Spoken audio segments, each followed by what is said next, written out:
Not at all.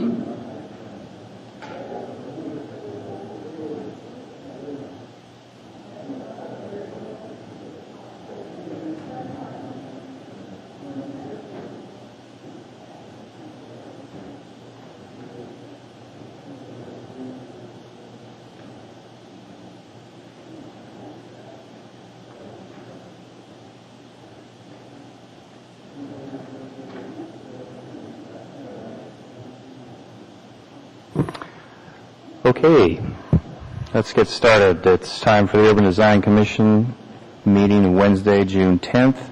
We'll begin with roll call. Alan Kemplin.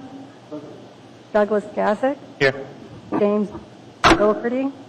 Here. Juan Anya. Here. Mark Kimmerer. Here. Patricia Joyner. Here.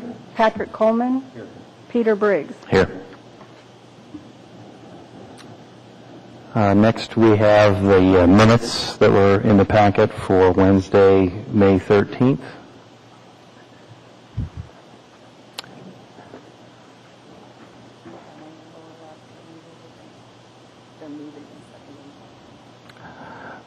Looks like we've moved for approval of the minutes, and it's been seconded. Any objection to approving the minutes as written?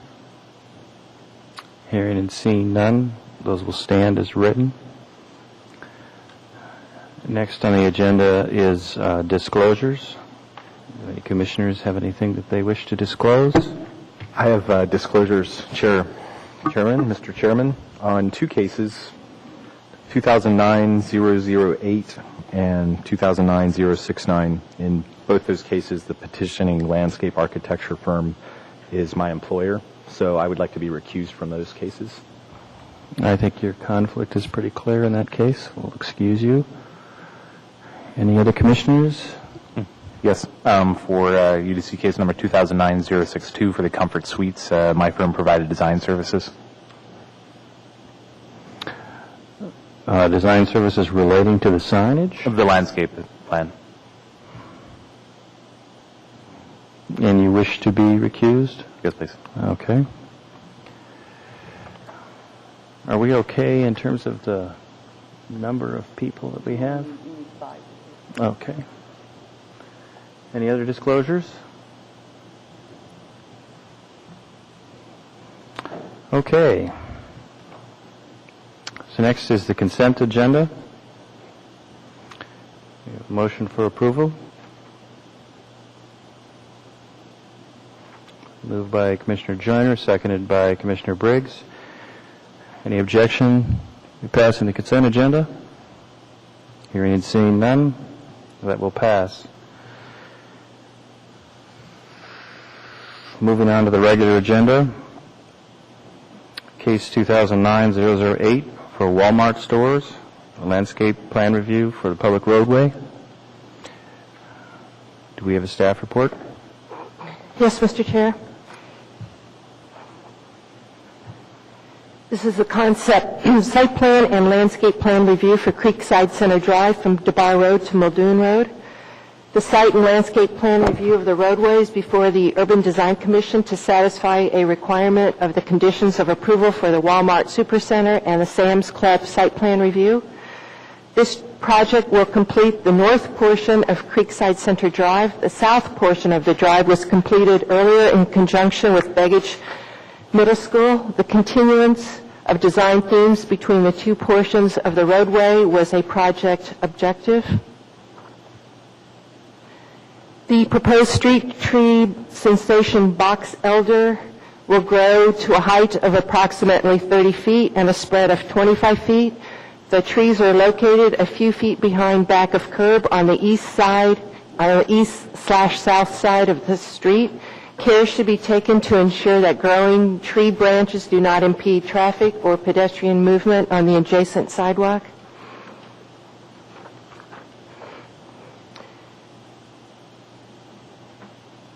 Crosswalks are indicated at every street crossing throughout the project. The south corner intersection of the retail center driveway and Creekside Center Drive needs revision to the ramp design and landscape bed to show additional space at the top of the ramp to meet ADA guidelines. Several other sidewalk ramps also need redesign. Street lighting and pedestrian lighting will closely match that already established along South Creekside Drive.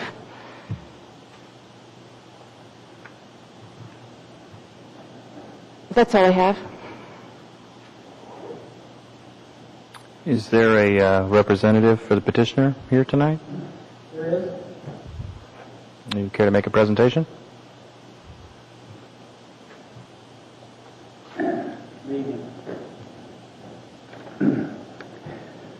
My name is Michael Spackman. I work for Land Design North. We are the landscape architects for the Creekside Drive North project, along with Lounsbury, who are the engineers. This is my first time before you guys, so bear with me. I'm not exactly sure what the procedure is. I do have some boards that we can look at if you have questions with regard to anything on the plan. And I do have an 8.5 by 11 we can put up on the screen. I think, our package is pretty complete. We have had the project presented to us. Mainly the benefit of having you here is to be able to address questions that might come up from our commission. So generally we would open this up for questions of the petitioner. Are there any questions?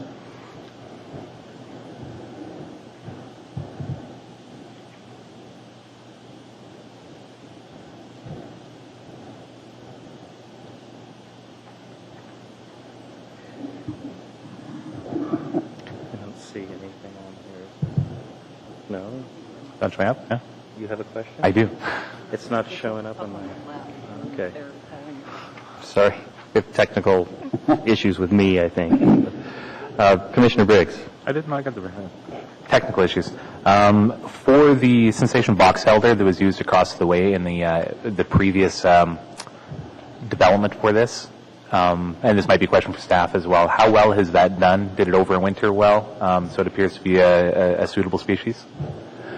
We were over there yesterday, and there does appear to be some winter kill. Mm-hmm. We had an exceptional winter. A lot of things are showing that. The ones that the moose didn't get to look pretty good. The ones that the moose did break off are the ones that look the worst. And for winter kill, did it look like the leaders were killed off, or just spotty parts of the branches, or? It's a combination of both. Okay, thank you. Mr. Joyner?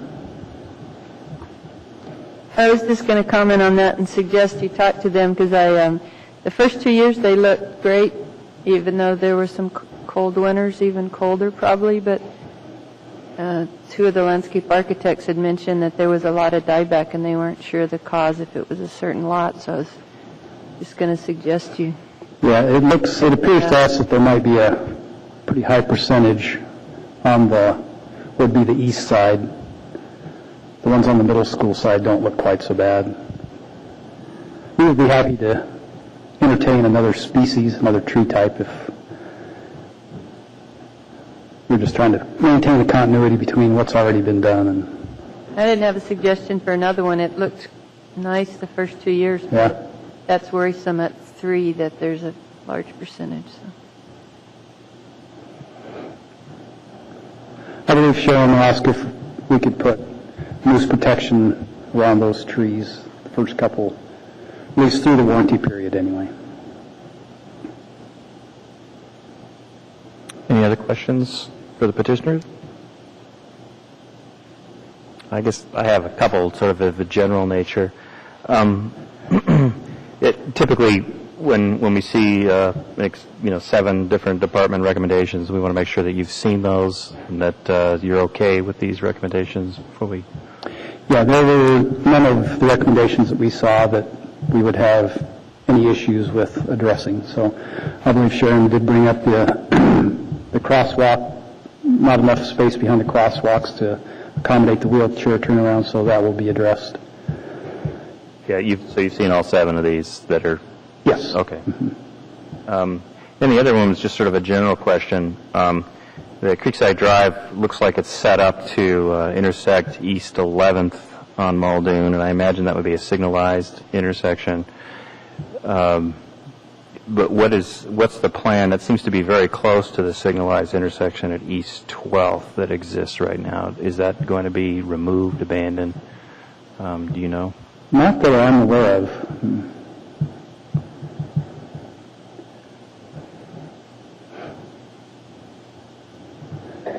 The intersection at Creekside Drive is signalized, and then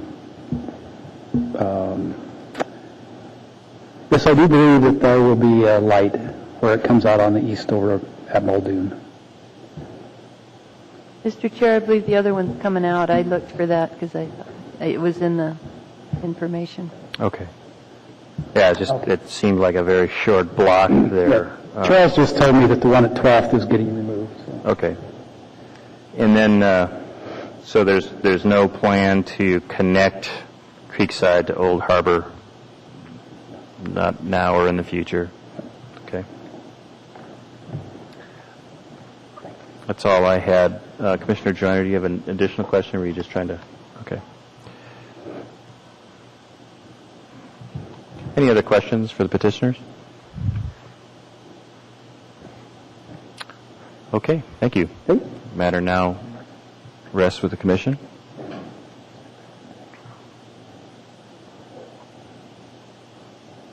Looking for a motion. So moved by Commissioner Briggs. Move to approve case number 2009-008, concept site plan and landscape plan review of Creekside Center Drive from DeBard Road to Muldoon Road as meeting UDC requirements with staff recommendations 1 through 7. That has been seconded. You wish to speak to your motion? I guess my only concern would be that with the use of a new species, just consulting with the municipality to see if the aesthetic intent of matching the species to the trees that are south of DeBar is appropriate with the past winter. Because I know the past winter seemed harsh in comparison to the past number of ones we've had, but people also say that winters used to be harsher than the past 5 or 6 years in the first place. But there is no requirement. It's just a recommendation or a request on that, just since this new winter has shown us new things. Other than that, thank you. Anyone else wish to speak to the motion? Any objection to passing the motion? Hearing and seeing none, it passes unanimously.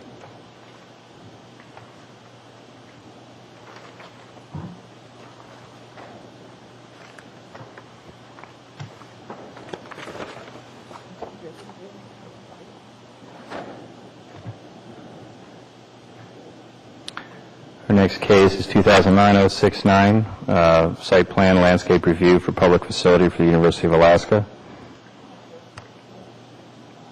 Did I get that right? I'm sorry, I skipped a page. We're on 2009-071, a highway screening landscape review for landscape plan for Polaris Land, LLC. We have a staff report on that. Polaris Alaska sells and services snowmobiles, four-wheelers, and trailers. Polaris Alaska previously had a landscape plan approved for screening provisions for major highways in July of 2001. The plan has never been implemented. In addition, during the time since the plan was approved, many trees have been removed from the screening area to install a trail to test drive four-wheelers and snow machines. This trail also leads to a display area on the berm or the hill. The enclosed approved plan from 2001 showed the existing trees in the screening area at the time of approval. The attached photographs that are in your packet show the trail and open areas where the trees have been removed. Land Use Enforcement issued a notice of violation on August in 2005 to the owner concerning the failure to implement the approved landscape plan within the 30-foot highway screening setback. The consequent stipulated agreement issued by code enforcement required the submittal of a restoration plan that shows replacement of the trees that were illegally removed. Mature vegetation cannot be replaced, thus a replacement ratio of 3:1 shall be provided in all areas where trees were removed, where space is available beyond that needed to fulfill the requirements of AMC 2145-125, the screening provisions.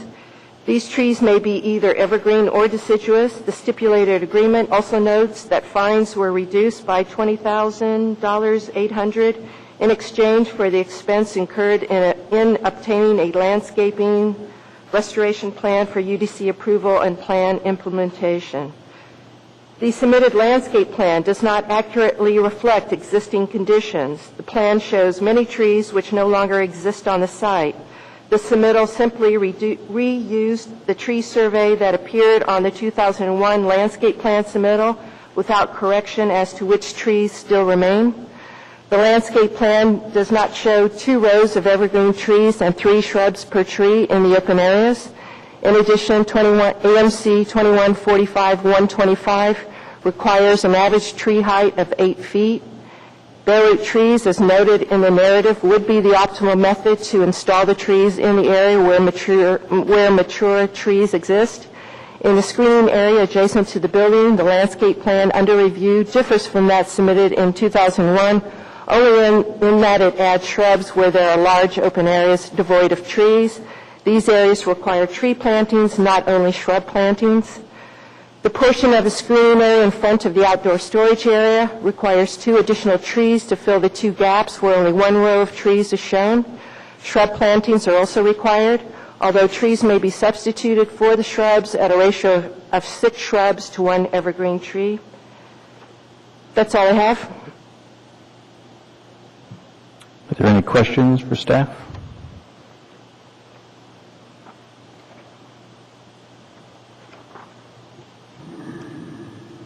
Commissioner Joyner?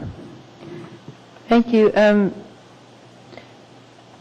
On the recommendation, they use bare root since it's summer now, and is this supposed to be finished by August? Yes. Yes. Are we still recommending that Well, I guess it's the issue of the root ball, trying to fit them in. Although there is big areas of open area, that they probably can get the root balls in, so it may not be an issue, and probably root balls will fit in fine since there is such a big open areas devoid of any trees. So, I doubt they'd find bare root at this time of year. yeah. And then if it looks like this has gone on for about 8 years, will the fines be reinstated if the landscaping's not installed according to this? Was that the enforcement next? That would probably be the next course of action, but I'd have to check with code enforcement to see how they would proceed if the landscaping is not in by August. Thank you. Any other questions for staff? I'm late in realizing that I believe I have a conflict in this case, and I think I'm going to have to excuse myself, so I'll pass responsibility over to Vice Chair Briggs, and you can take it from here. Oh, my design firm is in contract with one of the petitioners.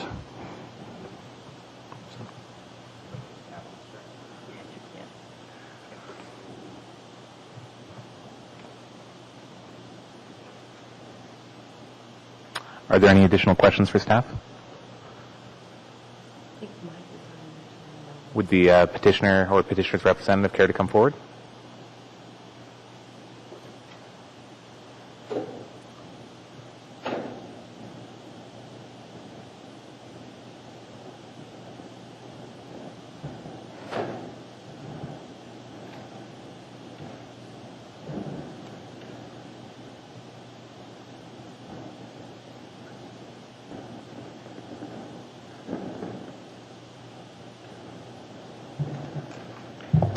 Good evening. I'm Kevin Demir. I'm a landscape architect with Dow HKM, and since we don't have wonderful technology of Elmo, I'll be using this board to kind of run through my design, the intention of the design for the highway screening. Recently, I went back out there to look at, I'm going to pull the board a little closer. Hope everyone can see that. I went back out to make sure that the survey from 2001 was closely representative of what is actually out there, and I did find a few little discrepancies. The survey in relationship to the building as it's shown on the drawing, the survey really needs to be shifted to the north and the west. And that may be some of the things that staff person, Ms. Ferguson, saw that was in discrepancy of kind of what's shown on the plan in relationship to the building. I did a count of what was out there, and there were around 90 to 94. I counted a couple of times, 2 or 3 times, and there was around 90 to 94 of the trees in that existing landscape easement in this location. And what's shown on the drawings is there's 98 trees in the survey. So I think we're probably around 4 or 8 short of what's shown on the survey. Also, I just kind of want to talk about the intention of the design. On the northwest corner where the outdoor storage area is, in this location, we provided, we're trying to show the highway screening with the white spruce, with double rows, and trying to provide a little bit of spacing there. What's happening in that location is there's an existing 6 to 7 foot tall berm in the right-of-way, the highway right-of-way in this location.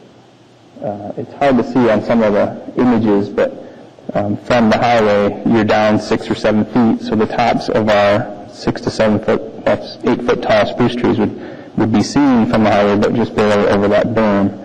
So my intention with the design was to take what was required for the 3 shrubs per tree planting in that area and move the shrubs to the south.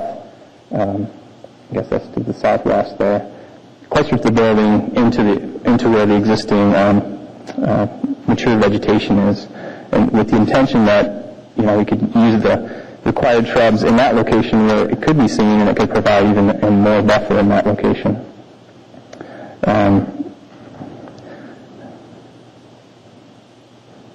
With that said, I'm kind of looking at the the commission here to give their input on using the shrubs in a location where I don't think they'd be seen. I wouldn't think they'd be worth providing any sort of screen if they're down behind this 6 to 7 foot tall berm, and actually using the shrubs in a way that we could see them and they can provide more screen of the building.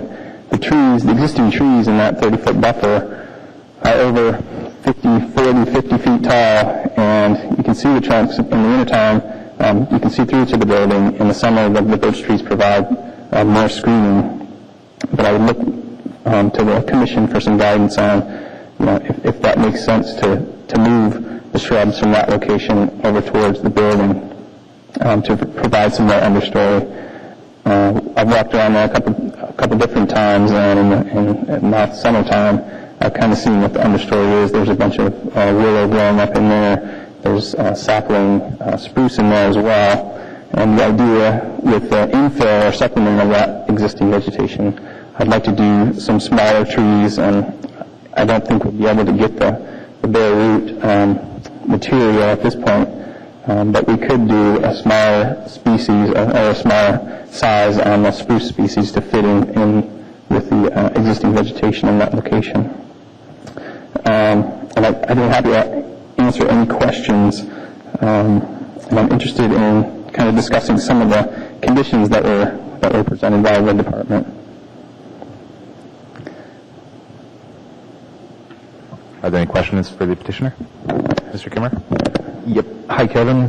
Have you read the department recommendations? I have, yes. So from 1 through 6, it sounds like number 3 and 4 are the ones you have issues with. Yes, that's correct. And the reason you would like to do this is because it's site-specific. You have a berm in the way.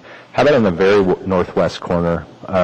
It looks like there's some existing vegetation. Does that berm continue all the way across the northwest? Yeah.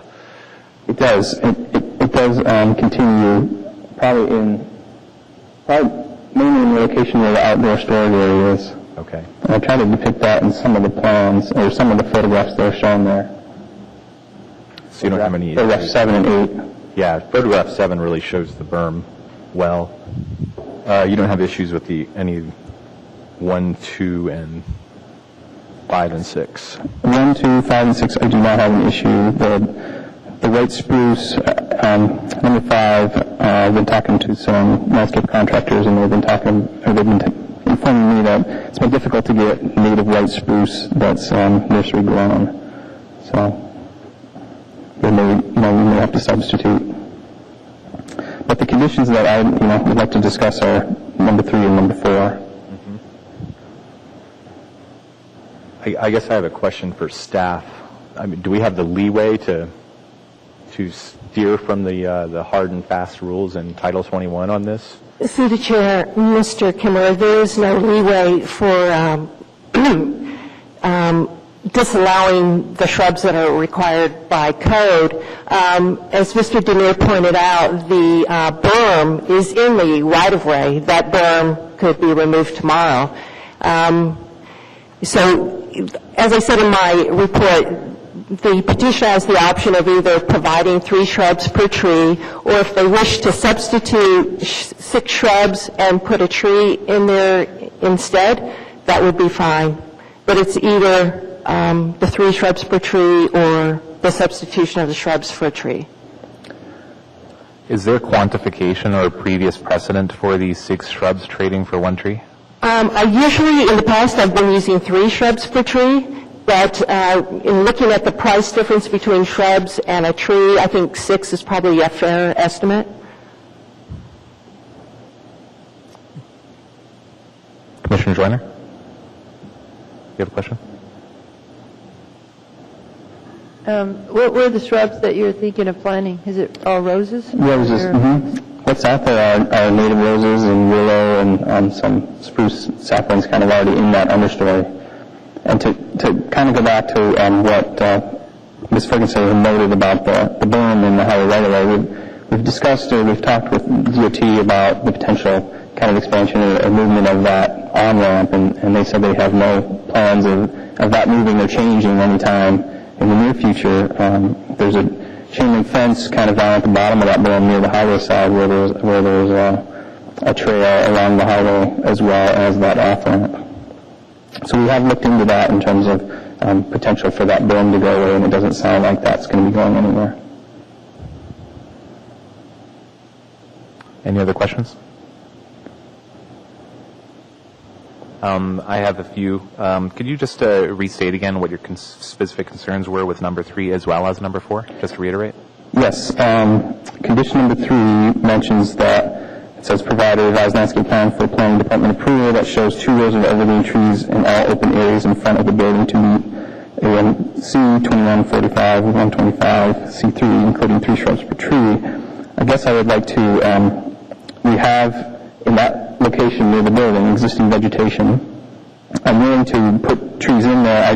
I kind of want to get away from the double row. We have a really nice natural setting in there, and I'd rather get away from the soldiers kind of marched up in a line and lined up and do some infill plantings. We did a project just to the north of that, the Providence, I think there's a medical center on the corner of that off-ramp and Eagle River, the North Eagle River exit.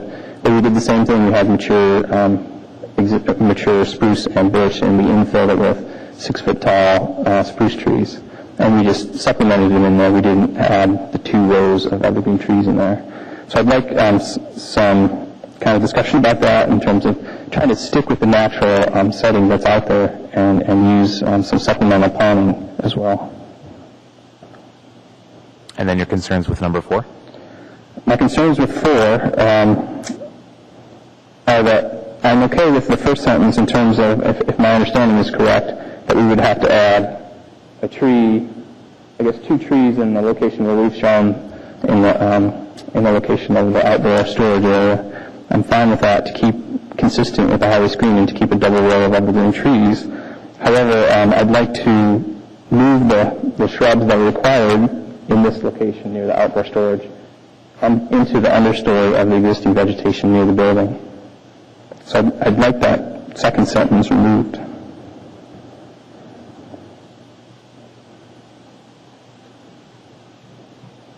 Do you take issue with the idea that you can trade 6 shrubs for a tree?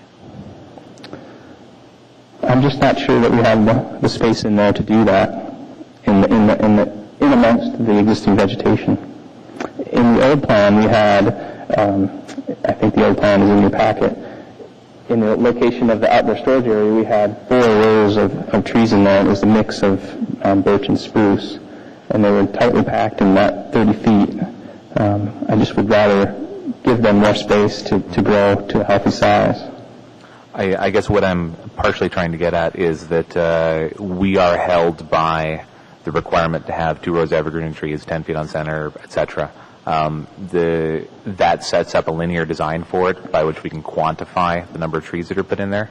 The photos that you have show that it is not adequately screened to meet the intent of a requirements for screening with the birch.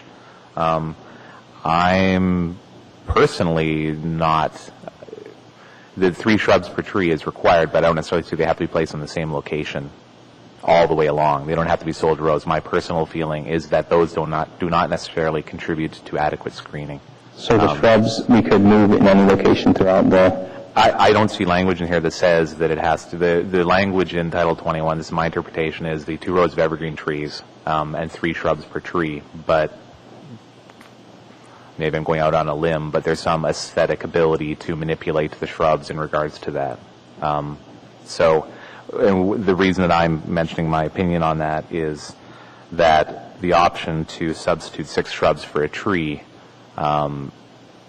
would benefit you for locating trees in other spots where perhaps screening would be better served by additional trees.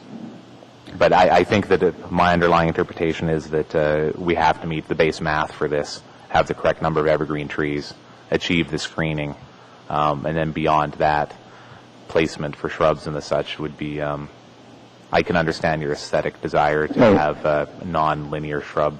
So I guess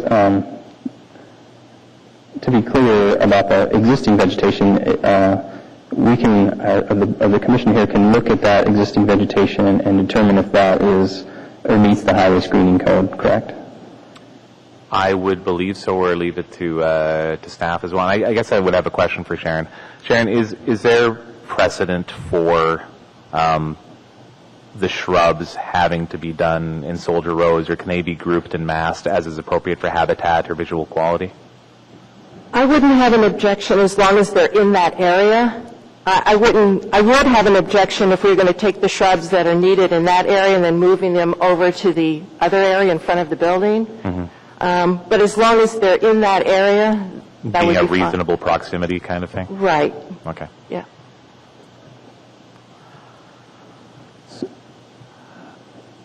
So does that, so are we saying that we need to have the shrubs included with the trees that we've shown near the outdoor storage area? I guess that's interpretation is reasonable proximity.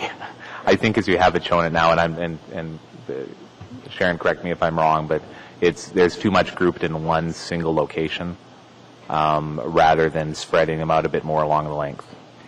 So the shrubs need to move, I guess, kind of be interspersed in there as well. More evenly. Yeah, I can do that. Mr. Chair and Kevin, it's just, the three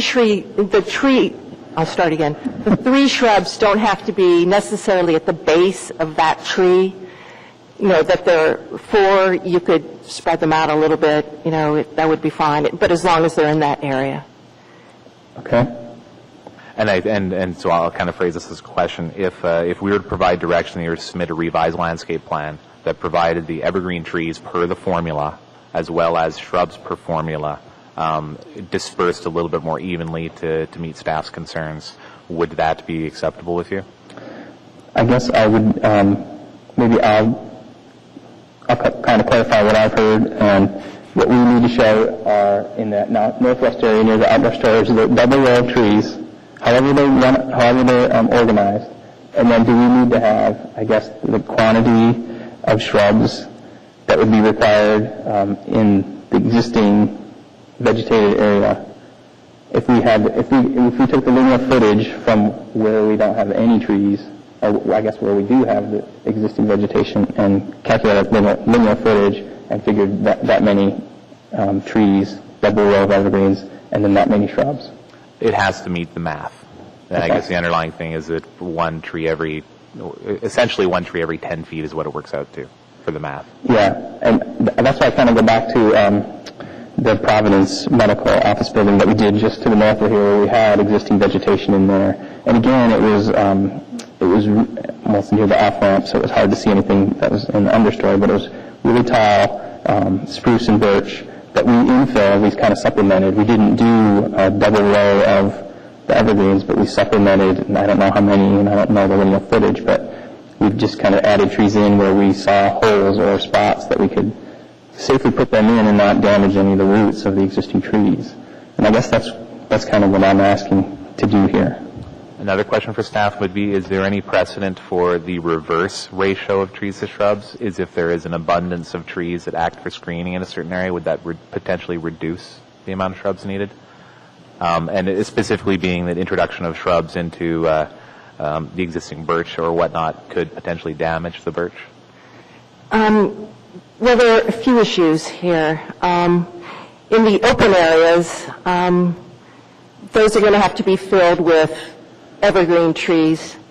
But where trees were removed, those can be replaced with either birch trees or whatever deciduous species the designer wishes, or evergreen trees. So that's the formula we're looking at, and then we still need the 3 shrubs per tree.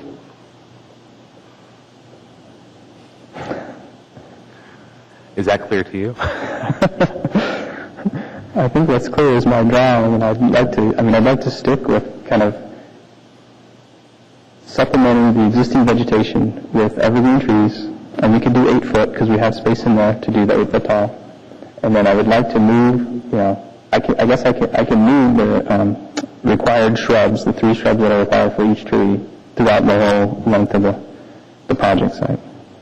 Mr. Chair, I think part of the problem here is that the survey that we're looking at here on the landscape plan is not accurate, because if you compare it with the photographs and the survey, the two don't match up. So there are really far more gaps and more evergreen trees that are needed than are actually shown on this landscape plan. So, you know, it's hard to figure out what to do here, not having an accurate survey and landscape plan in front of us.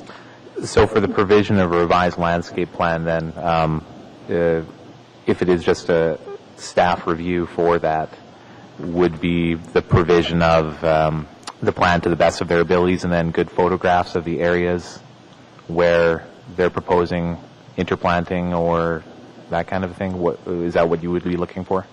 Yes, Kevin and I have talked about going out onto the site together and looking at these gaps and trying to figure out how many trees are needed and shrubs and that sort of thing, and try and work it out in the field. And then I guess Kevin would draw that up, and then Yeah, I guess I would propose yeah, that it would work. that myself and staff could go out there and look at what's really needed and where those gaps are, where we could put trees safely so we're not disturbing other trees. Okay. And I think what we need to establish is that, you know, we're going to have evergreen trees in all the gaps, and the requisite shrubs and any trees that were removed or don't match this survey that we're looking at here and were removed, then those need to be supplemented with additional trees. So with the discussion we have, do you still have an objection to number 3?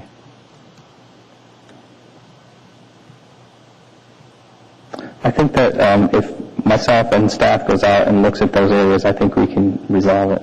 And Mr. Chair, I have one more. I have an additional condition that I need to add to this. The plant schedule shows the white spruce some at 8 feet and some at 6 feet, but we have no provision to have the trees at 6 feet. They have to be 8 feet on average. I mean, you could do 6 feet, but you'd have to have an equal number at 10 feet, so it averaged out at 8 feet. okay.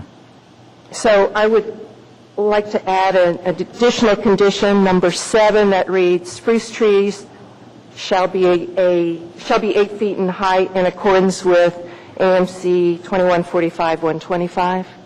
For our protocol, would that need to be added by the person who makes a motion, or is it okay at this point to add it? Okay. Vice Chair Biggs, I would like to make one comment on that. The intention, again, in that respect, was, again, if we looked at that Providence Medical Office building to the north, we used smaller trees in that location because we were trying to kind of fit them into the root system of the existing kind of mature trees. So that was the intention of the smaller size of the spruce trees in that instance. Do you object to having that offset by 10-foot spruce in order to bring the average to the Well, code requirement? I think we just make it 8. If we're going to try to get 10-foot spruce, we should just make them all 8 and find spots for them. So that was the intention, was to use smaller trees in amongst the existing roots. But if we're going to be required to get 10-foot tall ones, I think we're better off than going with 8-foot tall. Understood, and just to understand, our hands are held because the code says 8-foot average, so that is something we cannot be flexible on. Commissioner Joyner? If I remember correctly what we've done in the past, if there's no screening, then the 10-foot on center spruce are required in double rows to create it. But if there's existing screening and they're supplementing, then there's the option for bringing the screening that's there up to code, which doesn't necessarily mean spruce 10-foot on center. It means filling in the gaps, and we've done that in the past. And I think that's something that needs to be done on site, as the staff mentioned. So We have, I think you can do that, and then the places you can see there's some big gaps, it looks like from the pictures, where you could put 8-foot spruce easily, and that you do need the double ones. But where they're mature birch trees, you would just fill in with spruce to bring it up to code, and it wouldn't necessarily have, and it would be better not to be 2 rows of spruce. And the Providence, the other one I remember, and I think there was others maybe with the Target where we've looked at places where we just said fill them in to bring it up to code, don't take out what's there, and don't add two straight rows of spruce. Right. Maybe on one end, I can't tell, maybe there does need to be a row, but I'd rather see a plan like that. Yeah, and we have gone out before with, as Commissioner Joyner has noted, that we've gone out for the target site, and I think even other projects where we've gone out with commissioners to look at the kind of existing conditions to get a better feel for where those gaps are and where those holes are, so we can present a plan that's more accurate with this intention in mind of supplementing that existing vegetation. And another question for staff would be, for these locations where they are interplanting, trying to bring the existing screening up to code, that might seem where it is appropriate to go with a smaller material since it is a unique condition in the first place. Would that be appropriate from a tree health point of view? Mr. Chair, if we find that they're very close to existing trees, we could consider that. Okay, so that flexibility exists. Okay. Mr. Chair, I have one additional condition to add.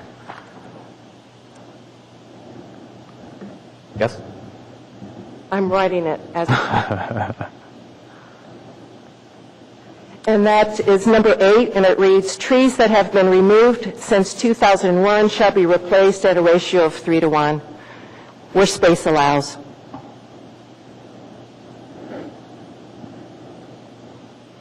And they may be, yes, the staff packet says it may be either deciduous or evergreen.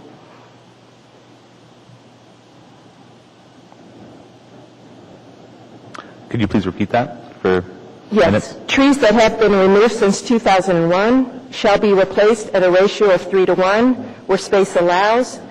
They may be either evergreen or deciduous. For clarification, as space allows, what flexibility does that allow? If space is not allowed, do they not have to do the 3:1, or they have to locate those trees elsewhere? There'll be as many as we can fit in reasonably. Okay, so up to 3:1 Up to as 3 space to 1, allows. yes.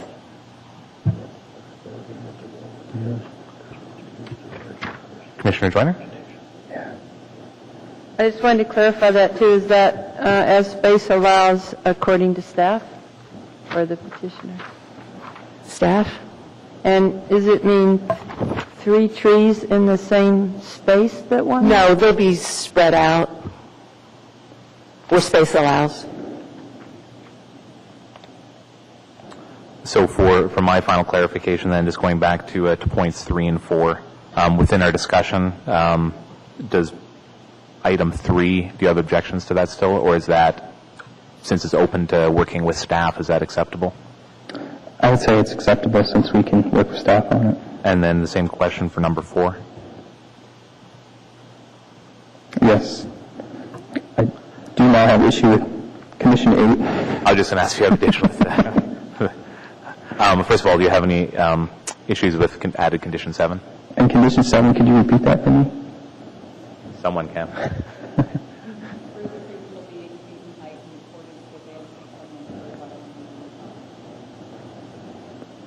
I have no objection to that. And we recognize there is flexibility for interplanting.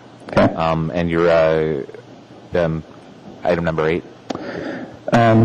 Yes, I have issue with that based on kind of going back out in the field. I know that the survey needs to be shifted or changed a little bit to reflect its proper location related to the building. However, after looking at the site and counting the trees 2 or 3 times over, I think we have the majority, more than the majority. It seems like we've only lost 4 or 8 trees. The condition where those trees have been lost, I think were related to utilities. There's a sewer manhole that was put in near the corner of the building, the southwest corner of the building, which probably entailed cutting 2 or 3 trees down to put that manhole in. I did see a couple of trees out there that had fallen over, and I'm not sure if that was because of kind of the construction that happened on the site that had killed the trees and they had fallen over. But I didn't see really anything cut down, and I just don't think that the petitioner should be responsible, or we should be responsible for kind of replacing those 3:1 when in some cases it may have fallen because of natural causes or utilities had cut them down to be installed. Is there a staff response or explanation? Yes, Mr. Chair. I didn't want to go into the history of this project, but I will now. When this first came before the UDC in 2001, the building was going to be placed right on the 30-foot boundary. As you can see, the building was placed right on the 30-foot line. And there was much talk at that time, and the commission has seen projects similar to this, that how are you going to build how are you going to build this building right on that 30-foot line and not disturb the existing vegetation? Because it's impossible to build on that side and not disturb the vegetation. As you can see, comparing what was in the survey, there are a lot of trees shown right up against the building. But if you compare that against the photographs, all those trees have been removed. They're no longer next to the building because they had to remove them to construct the building. And at the time, the petitioner's representative promised the UDC that if any of those trees were removed during the construction, they would be replaced at a ratio of 3-to-1. And so that's the reason why, now I bring up that any of the existing trees that were removed will have to be replaced at a ratio of 3-to-1. I guess I'd like to note that since we've kind of agreed to go out there, staff and myself, to look at those areas, I think we can determine through the first 7 conditions where those locations are that we need to infill the trees, the evergreen, and potentially deciduous to meet the highway screening.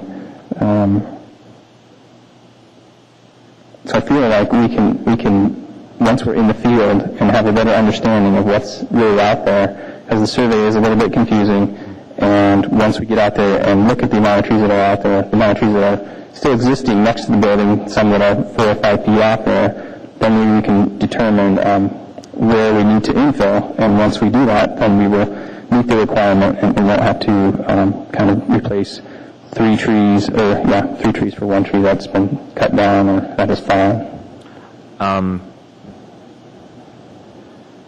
Condition number 8, if it is arising from a statement or a decision that was made by a previous UDC commission composition,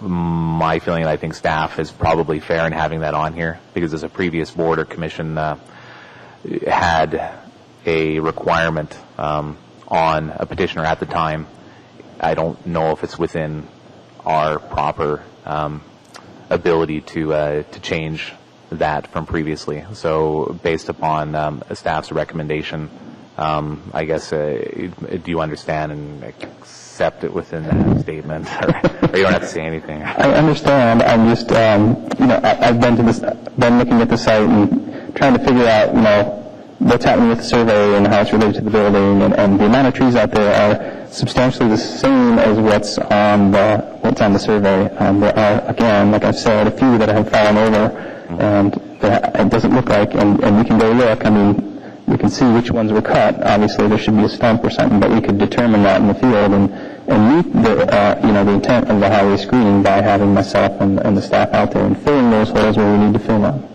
I think the Condition 8 will probably have to rest with a UDC discussion, since it is a little bit more complicated. But thank you for sharing your concerns with it. Thanks. Are there any other questions for the petitioner? I apologize if I confused anything with my questions, but I think we got to the end. Mr. Kimmer? Yeah, I have a quick question. Now that we've got the planting all crystal clear, it notes that there were trails built out in the buffer zone for four-wheeling, test driving, stuff like that. Is there any intention to keep those or plant around them? It looks like a gap near the snow storage area or the display area could be a trail of some sort. And a question for staff as well, is that allowed in the buffer zone? Through the chair, Mr. Kimmer, there's to be no disturbance of anything out there, so the trails are not allowed in the 30-foot highway screening area. So the trails that are currently there now will be reclaimed and mulched? And trees placed in those locations. Is that correct, Kevin? Well, I guess I haven't seen where that requirement says that we can't have anything else out there. So we were thinking that they could still use that area inside the 30-foot screening easement. Okay. Sounds like we're not in agreement on that then with staff. Right. Staff comment? Yes. The code reads that there's no disturbance of the area out there. I mean, you can't put signs there. There's no disturbance to that area there. A trail would clearly be a disturbance to the natural area out there. So there won't be any provisions allowed for continuation of the trail there. Would you like to add a condition to that effect? Yes, I will.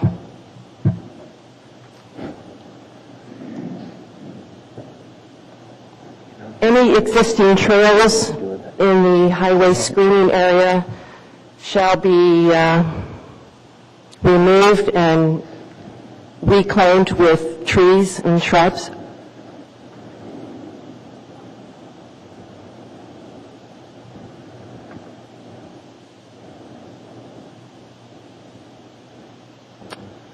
Did you have another question, or is it still you up on the board?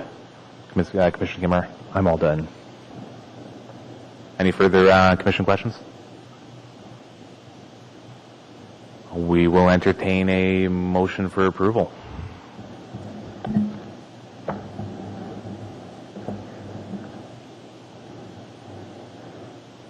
Anyone?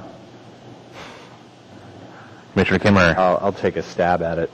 I'd like to recommend approval for UDC case 2009-071 for the approval of screening provisions for major highways. It's meeting Urban Design Commission review requirements and should include department recommendations 1 through 9 now, I believe. And it might help to have those additional recommendations read to us. You'd like to... There. Condition 7 is spruce trees shall be 8 feet in height in accordance with AMC 2145-125. Condition 8, trees that have been removed since 2001 shall be replaced at a ratio of 3-to-1 where space allows. They may be either evergreen or deciduous.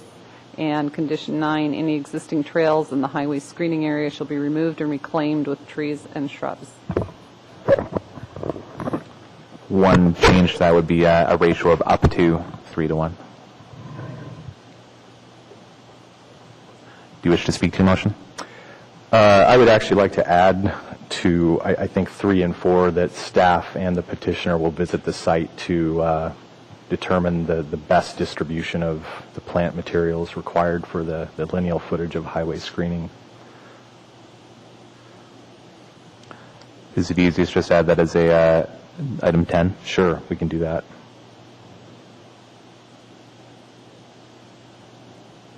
So staff resolution or...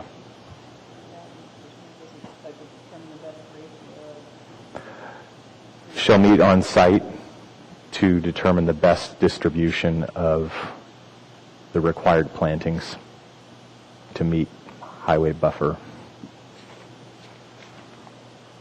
provisions, screening provisions. Sorry, that's a little muddled.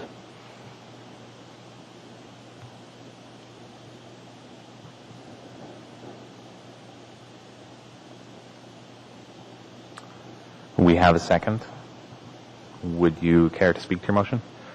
Well, I think this was pretty confusing about numbers and plantings. I think the petitioner has some excellent points, so I'm happy that 3 and 4 are going to be revisited with or visited regarding some leeway in plant dispersion on site with staff. I hope the petitioner understands our position that we need to kind of stick to the letter of the law. We've been told that many times in these screening cases. So I appreciate your patience with us. And I hope you guys can come up with a plan that's really going to meet the needs of the client and Title 21. That's it.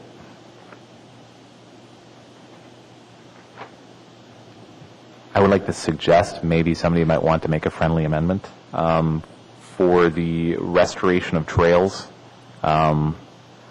It looks like the root zones have been impacted. There's gravel placed in the area, so I'd recommend approaching from a restoration point of view is to remove the gravel and try and replace some of the habitat quality in those areas, including perhaps some sort of a erosion control seed mix or something. I took that to be the meaning of reclaiming it as part of the reclamation. Okay, or to clarify the intent then, okay, if that is the intent.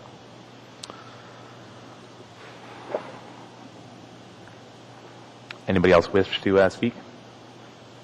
Commissioner Joyner? First, add a friendly amendment. I'd like to delete 6 that it says provide bare details if it's used, so it wouldn't be used, so that's okay. I'll leave that one. I'm not sure we needed the one on the restoration because that's clearly what the 30-foot buffer's for, and there's not to be disturbance. So I think that's a given that there has to be trees and they have to be maintained on the site. And as far as the 3-to-1, and this being confusing, it's confusing because the code wasn't followed 9 years ago when it probably was simpler, and it's taken a lot of staff time. It's been to UDC at least 3 times. And if the trees had been put in 9 years ago, there would be a good buffer and the trees would be larger now. So I don't think it's unreasonable that if there were trees removed, and that'll be determined, that they be replaced with more trees to make up for the loss of the size that's there now. So I'll support the motion. But I'll add, though, that I do think it's reasonable to meet the code in the best way possible, not necessarily 2 rows of trees or not just to line them up to meet that standard, but actually meet the spirit of the code, which is to create a buffer that looks natural. Anyone else wish to speak to the motion? I'd just like to say thank you for working with us through this. Sometimes these cases are a little bit confusing for us to get our heads around existing conditions and how we apply it, but I think this has had a fairly fair resolution with the ability to wheel and deal in the field to locate things the best for habitat quality, meeting the code requirements and aesthetics as well. So thank you. If no one else wishes to comment, are there any objections to the passing of this motion? Seeing none, the motion is passed.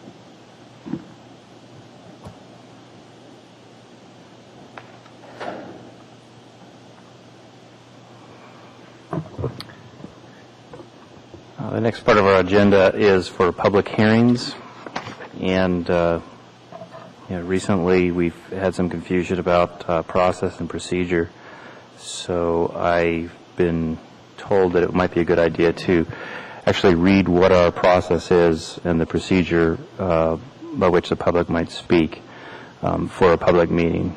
So I'll just read it from the page 1 here.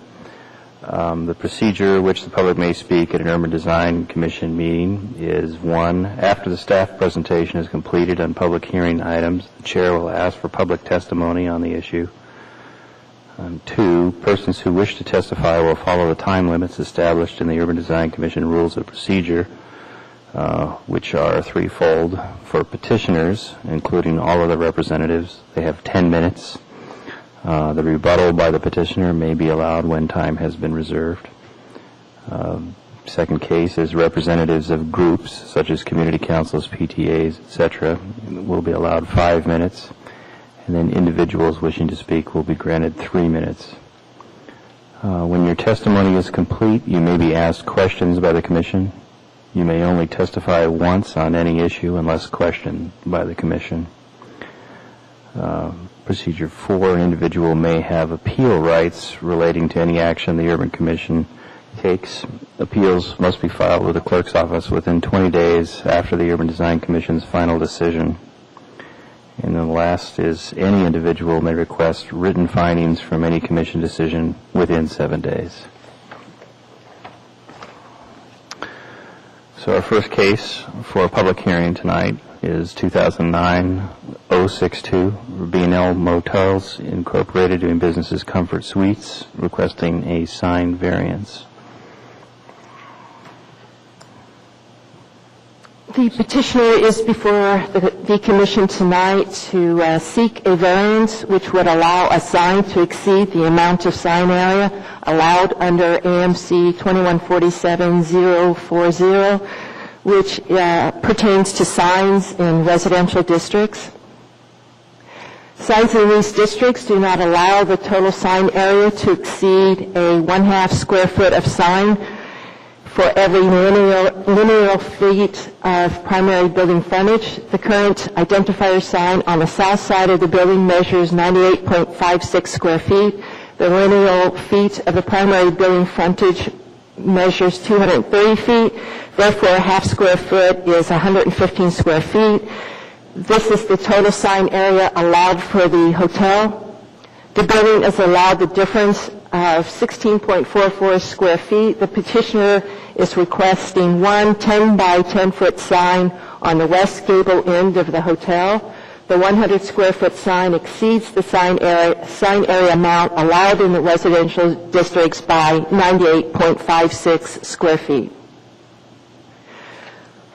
There are 6 variance standards that the variance request shall substantially meet in order to be approved.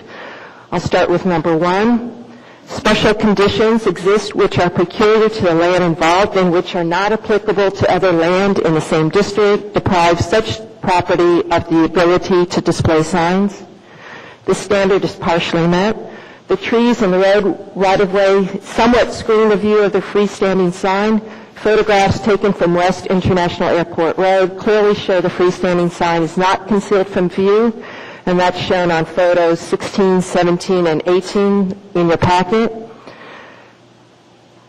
The Alaska Supreme Court states peculiarities of the specific property sufficient to warrant a grant of a variance must arise from the physical conditions of the land itself, which distinguish it from other land in the general area. There are no special conditions that are peculiar to the land involved and which are not also applicable to other land in the same district. Moving on to number 2, strict interpretation of the provisions of the sign ordinance would deprive the applicant of rights commonly enjoyed by other properties in the same district under the terms of the sign ordinance. The standard is not met. The applicant is not deprived of rights commonly enjoyed by other non-residential uses located in an R4 residential district. The same sign code provisions applies to all non-residential uses in the R4 residential district. Mr. Weiler, who is the petitioner, included photographs of other nearby hotels who currently have large sign identifiers resembling our request. However, those hotels are located in B3 or I1 zoning districts, which allow larger signs. Comfort Suites is located in a residential zoning district where sign size is restricted to comply with the intent of the R4 zoning district, which is to protect, preserve, and enhance the primarily residential character of the district. Courts across the country have agreed that a self-imposed hardship by the owner, which is unrelated to the physical characteristics of the land, is not sufficient grounds for the granting of a variance. Courts have found that a hardship arising as a result of voluntary acts are self-created. Number 3, special conditions and circumstances do not result from the activities of the applicant, and such conditions and circumstances do not merely constitute pecuniary hardship or inconvenience. The standard is not met. Mr. Weiler contends in his submittal under number 3 that the approved plans allowed signage located on the building on the west, east, and south side of the building.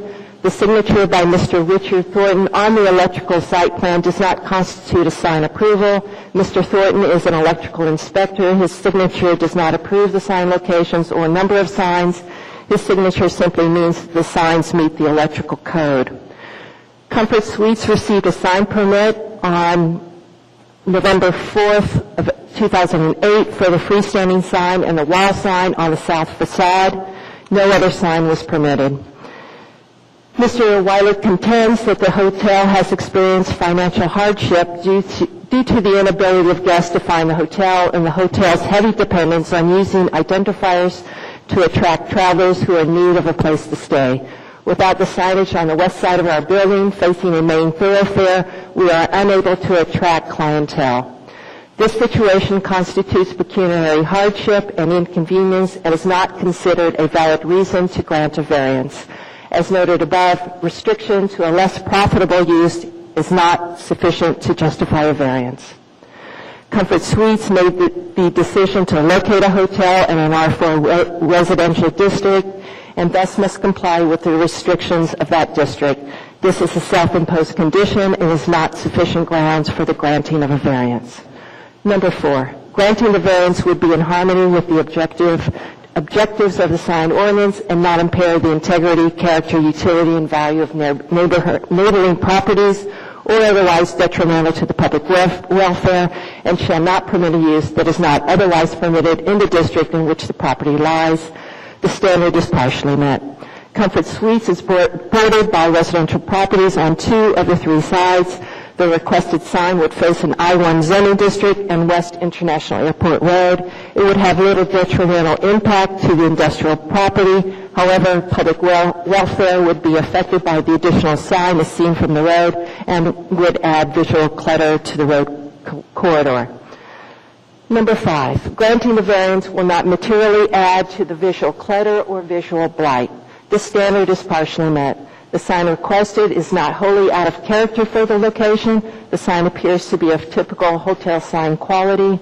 The requested additional sign nearly doubles the sign area allowed for the building and adds to visual clutter. Number 6, the variance granted is the minimum variance that will make possible a reasonable economic use of the land or structure. The standard is not met. Comfort Suites has a conforming alternative in that the sign on the south facade could be moved to the west facade if that is the side of the building most important to identify the hotel to guests arriving from the airport. Denial of this variance does not hinder a reasonable use of the property. As the applicant does not meet all 6 of the amended standards, the department recommends denial.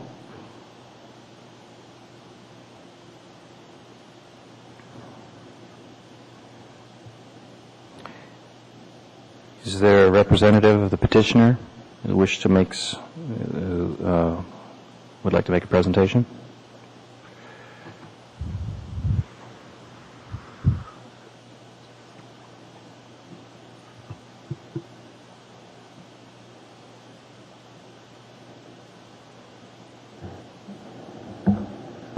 Mr. Chairman, I'm Bruce Wild. I'm the owner of the Comfort Suites, and I'd like to address the issues that Sharon mentioned.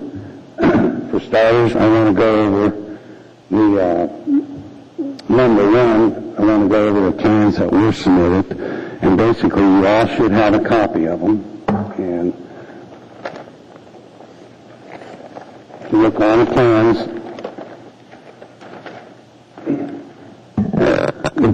if you look there on the building, it's got a sign on the south side, it's got a sign on the east side, it's got a sign on the west side, it's got a sign on the north side. Now, I was under the impression this was approved on the electrical plans. It was approved February 2008. Actually, it was approved on April 4th. When I bought the property, now let's go back to the zoning. I want to tell you the whole zoning, because Sharon did not tell you the entire zoning. She told you part of it. You go back to the zoning. The zoning, when you look at it, it says apartments, duplexes, hotels, and residential. She said residential. It's got apartments, it has hotels, it's got, residential. It's got all of them. I'm asking for a sign on the left side of the building facing Roy Tank. not facing no residential whatsoever. And I want to tell you this, just to give you an example, I probably wouldn't have built if I couldn't put at least a sign on the west side. I have a banner up there. I have a small banner, and basically in the wintertime, it's lighted. Right now, the travel business is down about 40% in Anchorage. I even talked to the railroad less than a week ago. They're also down. My projection for the month of February was $300,000. I did $38,000 in business.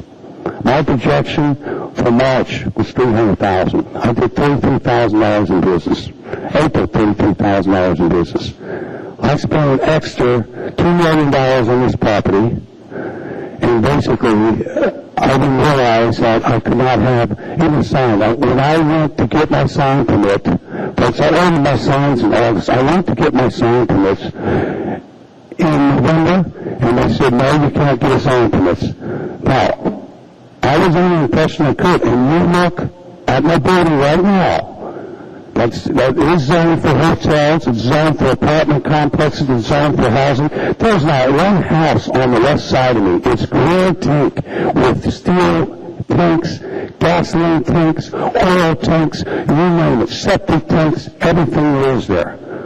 And you look at the site, you go up to the stoplight, and this is what got me. You look at the stoplight. I even brought more pictures here to show you. You're coming from the airport, and you're at the stoplight there, where Spinard and International Road is. I'm right there at the stoplight, and you look there. It's right on the pictures there. When you look, you see that little banner I got up there. People are going all the way down 2 to 3 miles east of there. They're turning around, they're making U-turns, they're making safety, it's a total safety nightmare. They're going down 2 miles to the east. I invested $10 million out here, and I'll tell you what, it's going to go bankrupt. I just got done this week, Shane came out there, and I went out there this week, I spent an extra $22,000 on dirt, and that man I bid on had peat soil. Her comment was, the my landscaper worked for me for 20 years. Her comment was, he didn't know what the hell he was doing. She told us we had 1/8 inch of black dirt. I had 3 landscapers out there. We had 2 inches of black dirt. I bought $22,000 worth of black dirt in just to please her. Yes, I was showing areas, but I did it all. I did every single bit of that. I built this hotel under the intention that the people in Alaska want a nice hotel to airport. I came to Alaska in 1972 before I went to Vietnam. And I liked it here. I came from Vietnam in 1974 with a Bronze Star in combat back from Alaska, back from Vietnam to Alaska. I loved Alaska. Choice Hotels asked me to build here. I always wanted to build here. And this land that she's talking about was zoned for a hotel, right in the regulation, not just residential, what she's saying. You read the regulation. It says hotel, motel, residential, dwellings, apartment, duplexes, condominiums, that's all in the zone, not just residential. Read the whole zone. All I'm saying is I spent $10 million there, and I worked my buns off in this hotel, guys. This is a prettiest hotel. Everybody in the neighborhood loves my hotel. I would take a sign of 7x7 on the west side up on it. Go out there now. I was not deceptive. I got wiring sticking out at my property right now. There is wiring. Now, if I'm going to go bankrupt in the city, I'll just buy my hotel now, and I'll pull out. Because I got about a $12 million investment out here. I got property taxes due June 15, $68,000. I got 35 full-time employees working for me.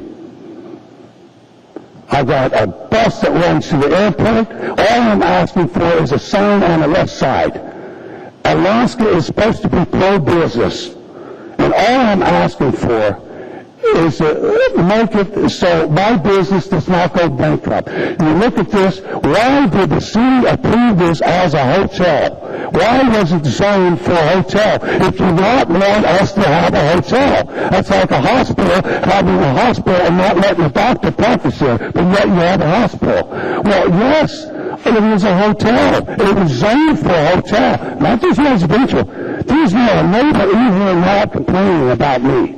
If there is, let them come up and complain about my hotel. You go out there and you look at it. Look at my landscaping now. Look at the landscape. I brought in 60 loads of black dirt. You look at the trees.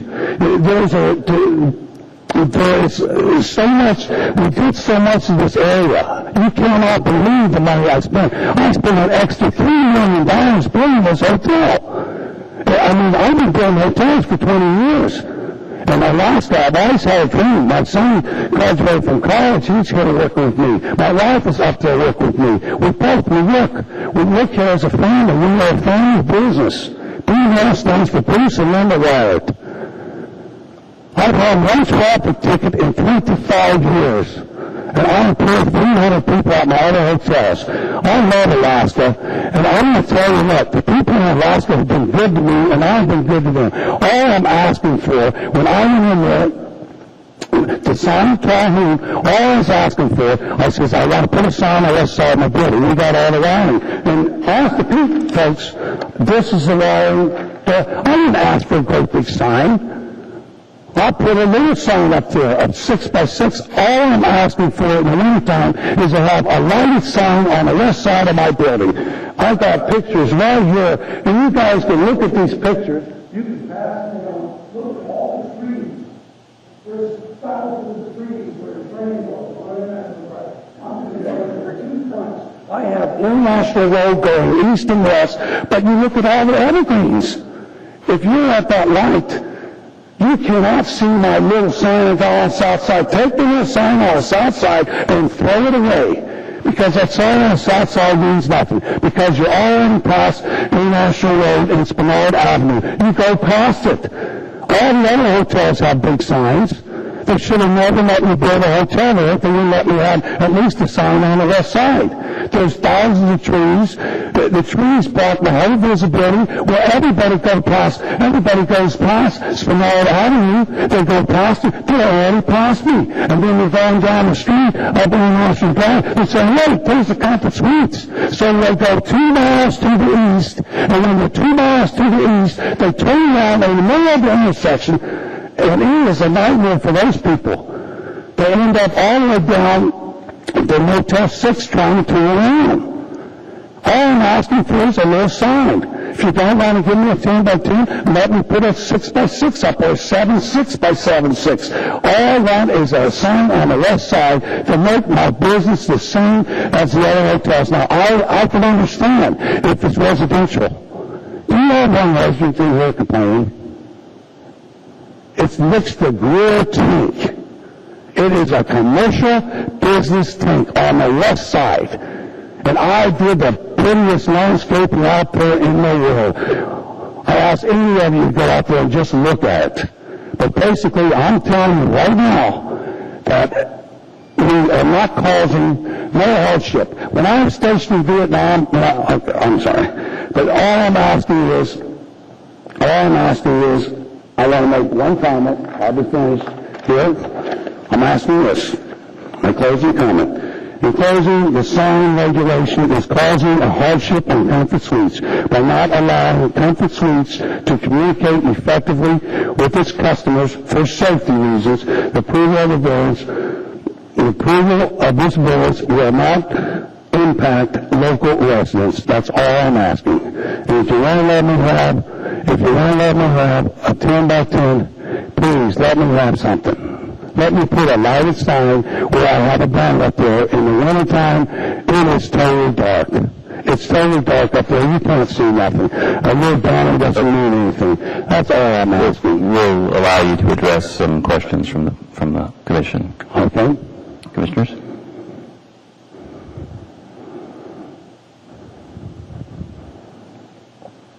I have a question. Sorry, Pat. I have been by the hotel and the intersection on International Airport and Spenard, and it really seems a condition. If I was new in town and coming from the airport, real complication is, or a complication, is I wouldn't know to turn on Spenard to get to the hotel initially, even if I saw it just down the road. I would make the assumption that I'd be able to go up the road perpendicular to it and be able to turn in. So I guess my question is, how have you determined that a sign of this size is going to make the difference and help your hotel get more clientele? That's a good question, Commissioner.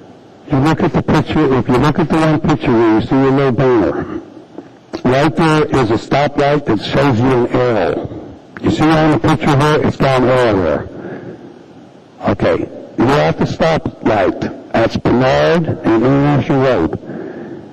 Before you go forward, before you go east on that road, when you look at that, they would see the lighted sign at the stoplight because there is a turn signal there. When they turn at that signal, when they go north on Spenard Road, they would see that lighted sign when they go north. When they go north, right now, they're not even seeing that banner or nothing.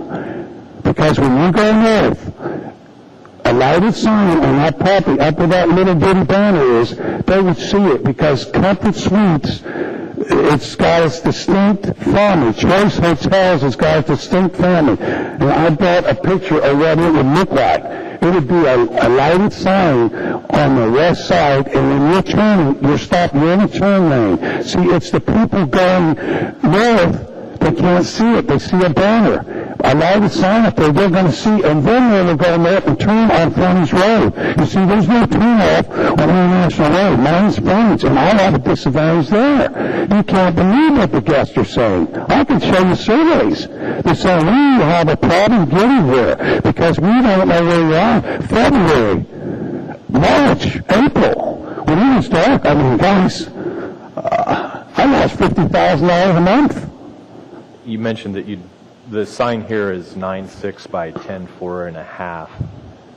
They come in all sizes. Understandable, but how did you determine, I guess, the height of the Because I asked the sign company what sizes. They have one of them on stock. That's the same exact size of sign that I have on the south side of the building. And you mentioned you'd accept something smaller. No, they have a 7.6 by 7.6. They're standard sizes. Because you order the standard size, you order a standard size on the signs, they're in stock, and I can get them, you don't have to pay extra. The next size smaller than that, which is a standard one, is, I'll tell you what that size is. They have sizes built for Comfort Suites. The next size down is 7'2" tall by 6'7" wide. That's the one next to it. But the one I asked for is the same as on the south side now. And it did make a difference. And if you guys go out there and you look at that light, you look at this picture here, those trees block it. And the railroad, forget it. You're not cutting nothing down. I never asked to cut the trees down. I said, can you trim them? No. You can't trim them. You sit in a line and do the trim. Because if you trim them, you will be able to see. But when you look at it, the line sign, guys, I don't have a fair playing deck with the Millennium, with the Holiday Inn. You look at those others, and I know it's zone residential, hotel, apartment complex, condominiums. It's all zoned like that. I don't have any neighbors complaining about me. The neighbors love me. They love my hotel. I have a nice little restaurant, and I have a lounge in here. This is the part of the testimony where you're able to answer questions directed at you from the petitioners who have made your case. And I'd really like to stick to the idea of the sign variance. Okay. I mean, you've brought up zoning issues and landscaping issues and other things like that. Okay, I'm sorry about that. We're just trying to get at whether or not you have satisfied the 6 criteria, which have to be satisfied in order for us to grant you a variance. Okay, my opinion is, if you had my 6 answers I have on these 6, now this is a difference of opinion, but I can read the answers to each and every one of these if you like. No, that's fine. We've read the packet. We see the information. What we're trying to get at is any information that we might not understand. It's not clear in the information that's presented and hasn't been clarified by the testimony that you've given so far. The main thing I'm saying, Mr. Chairman, is the regulation states if you're causing a hardship in Comfort Suites, yes, the regulation is causing a hardship by going by the sign regulation, the square footage. It is. But if you expand that, it's a hardship that's imposed on you as a property owner that would not be imposed on your neighbor or someone else. It's not imposed on my neighbors. What about the neighbors? It's not causing the left side. The way that the sign ordinance, I'm going to stick to the sign ordinance, which is controlling all of this. The way that the sign ordinance is drafted, they're trying to control the area of signage that you're able to display. What about the suggestion that you reduce the size of one of your signs in order to provide signage on the wall the west wall that you're concerned with? Have you considered that? Yeah, I do that on the one that I have out there now, which is a sign which you can see. It's you can't really see it here. I think you got the picture. It's a Comfort Suites freestanding sign, which you see there. It's an 8-foot pole sign. But what we're trying to get at is... What I'm saying is take that sign and let me put it up on my building. And it would show in the square footage. Our task here is not to come up with a creative solution for your signage problem. We're trying to determine whether or not your proposal for a variance meets the 6 requirements that are required for us to grant a variance. And we have all of the information in the testimony to give us the tools to do that. Right. So right now, if petitioners have additional questions that have not been answered by the questions, I'm assuming that you have been briefed by staff and people at the city in terms of the rigorous process that's required to get a variance. It's a rare thing to get a variance. And in order to get a variance, you have to satisfy these 6 criteria. And if you can't satisfy that criteria, you probably won't get a variance. Well, I'm saying I have satisfied these 6 criteria. Well, that's the matter before our commission Okay. that we'll be deciding. I'm ready for all questions. Are there any other questions for the petitioner? Because I thought I answered all of them pretty decent, and I can give testimony that I'm not. The main thing is your neighbors. That's the main thing. If you cause a hardship to your neighbors, and I'm not causing a hardship to my neighbors, all I'm asking for is another sign so I don't go bankrupt.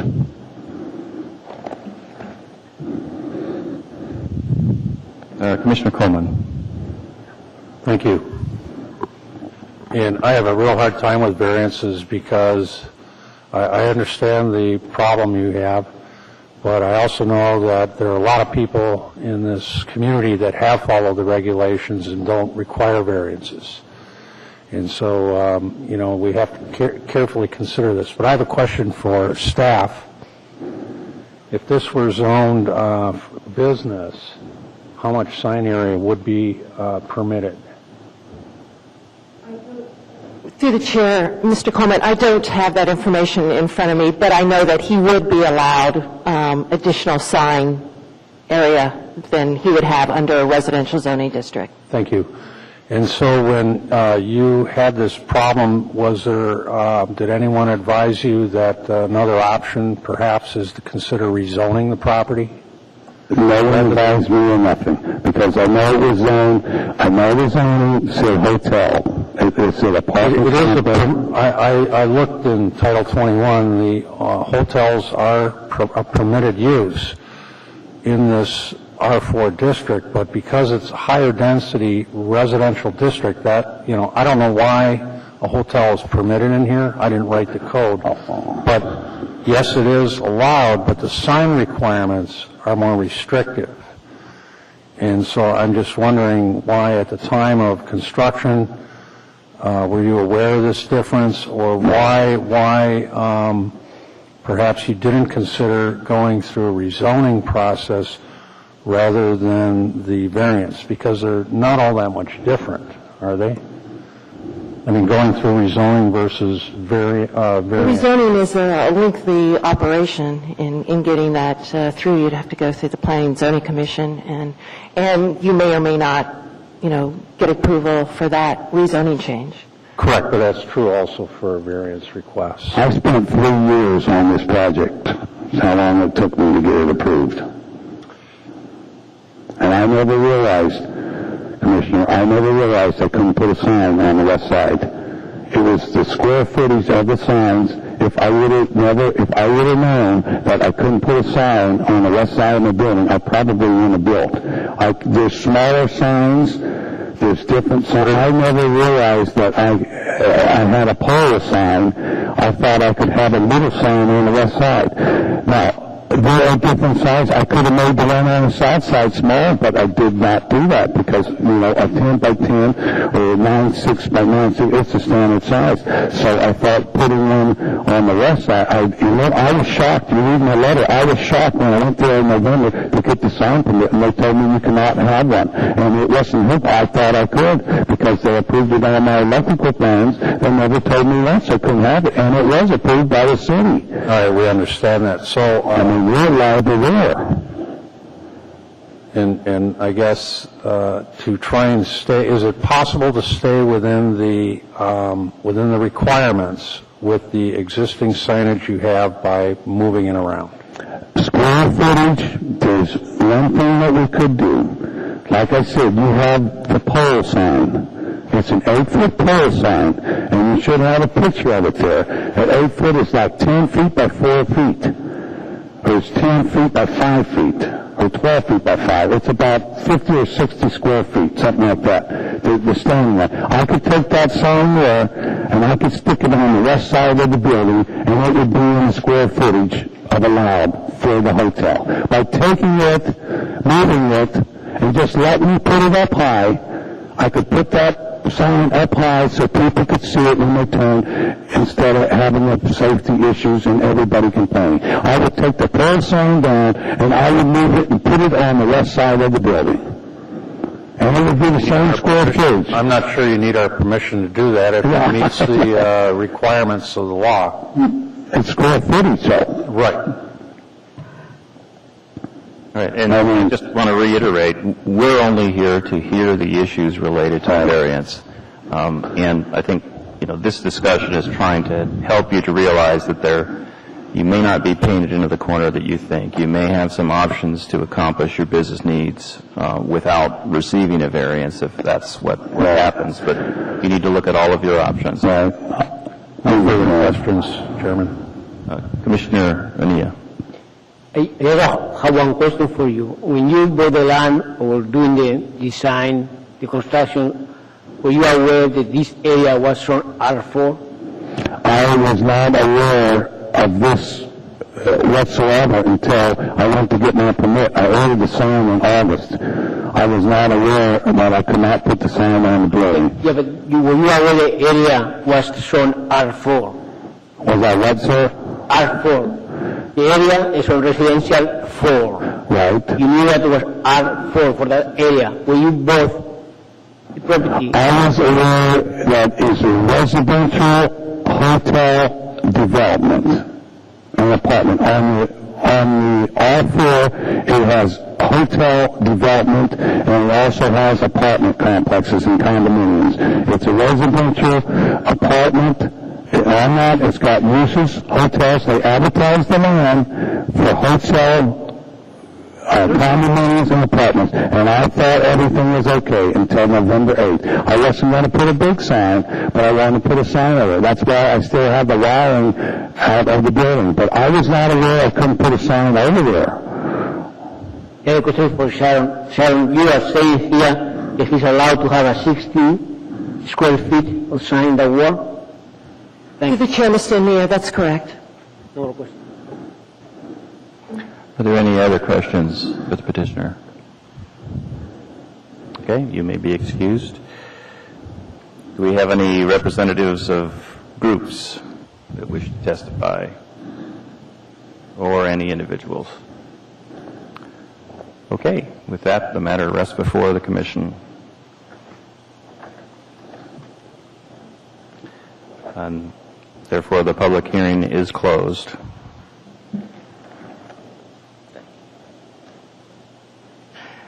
Do I have a motion?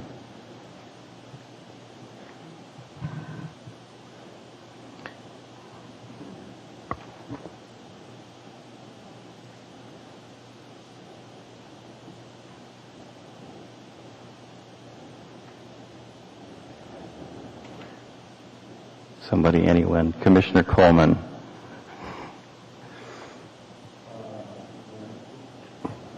In the matter of case 2009-062, B&L Motels, Inc., sign variance, my motion is to deny the variance. It has to be a positive motion. You would recommend approval. And then you would vote against it or... Oh, okay. No motion then. No, you can make the motion to approve. And then when you speak I'm to your not making motion... a motion to approve. Go ahead.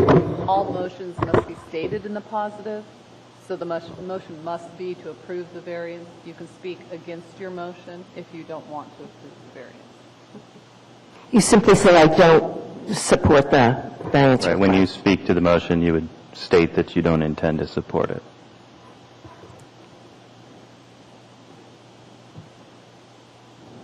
Commissioner Nia. I move to approve case 2009-069 variance for a sign for a hotel located in R4 zoning area. I will not support the motion. Do we have a second? Commissioner Gassick has seconded. Commissioner Nia has indicated that he will not be supporting. Does anyone else wish to speak to the motion?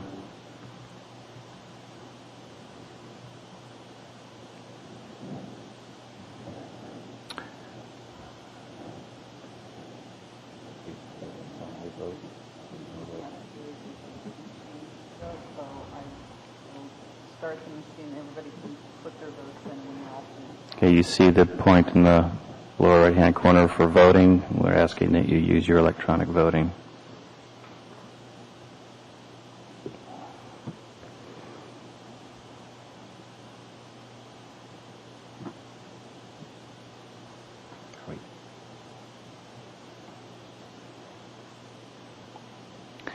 And the motion fails.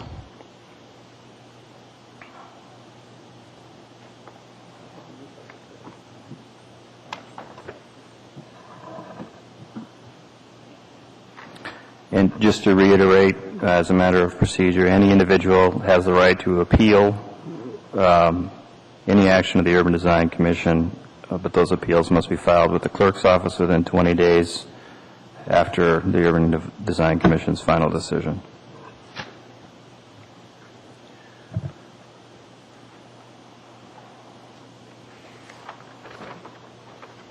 Next case for public hearing is 2009-069 for the University of Alaska site plan and landscape plan review for a public facility.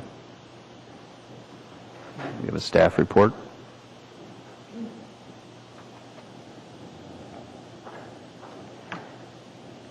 The first thing staff wishes to alert the commission to is that originally the petitioner was before the commission and had requested final site and landscape plan approval for East Providence Loop. The design of the intersection at Providence Drive and East Providence Loop is in flux currently. So the petitioner is now seeking only a concept site plan approval and landscape plan approval for East Providence Loop Road. UAA is undertaking the construction of a major new sports facility. The UNED plan includes design guidelines that staff has evaluated as to whether the guidelines have been met. For the most part, they have been. In recent discussions with the design consultants, we noted the need for greater building setback to retain some of the existing vegetation in front of the arena, as well as separating the sidewalk from Providence Drive. The consultants will address these concerns in the final review, unless they have brought something since then for us to look at tonight. The largest parking lot has a sizable expanse of asphalt relieved only with island caps. The design is meant to ease snow plowing operations. To mitigate the expanse of asphalt, yet still maintain convenient snow plowing, larger landscape islands are needed to visually break up the asphalt. There is one condition that I wish to modify and a condition I wish to add. The modification affects condition number 10. And in looking at the smaller parking lot, it occurred to me that it also needs some interior landscape added to the smaller parking lot to the west. So number 10 is modified to read, provide landscape islands or larger landscape, provide larger landscape islands to visually break up the sizable expanse of asphalt in the parking lots. But realizing there are no landscape islands in the smaller parking lot at all. And number 12 is an additional condition, provide bike rack locations and details.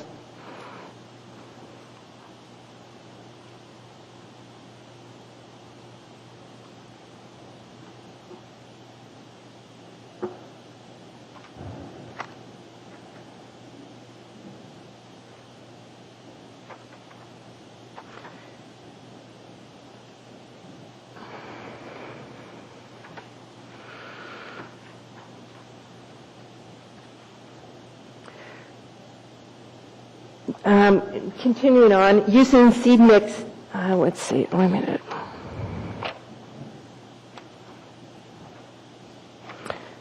That's all the comments I had for the sports arena.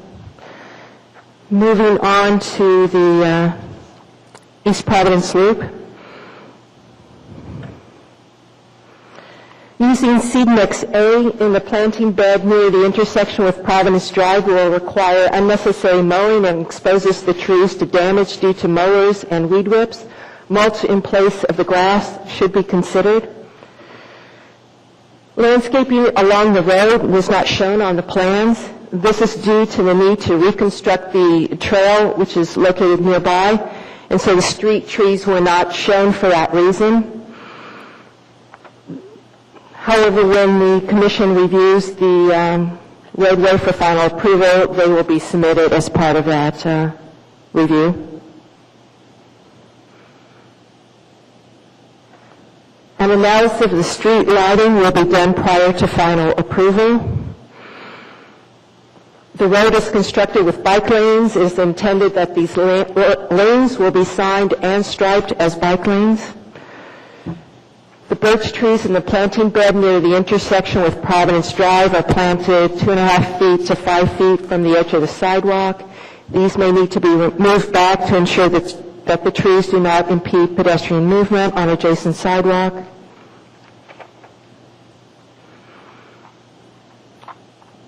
If the commissioners have any questions, I'd be happy to answer those.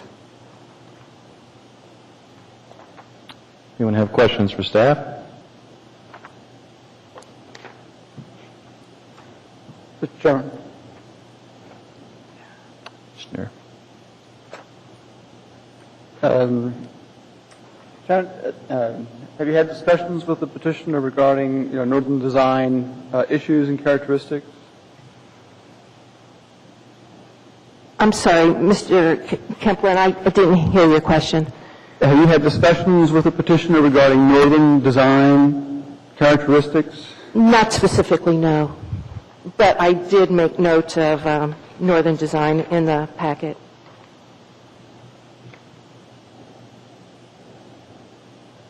I had a question just in terms of trying to get my head around this. It seems like you have a set of comments and conditions related to the overall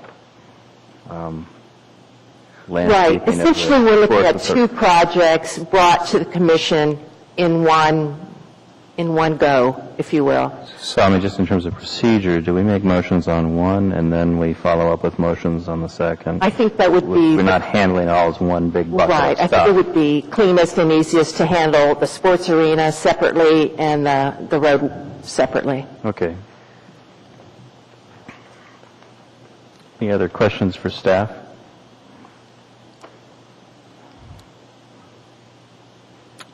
Do we have a representative from the petitioner?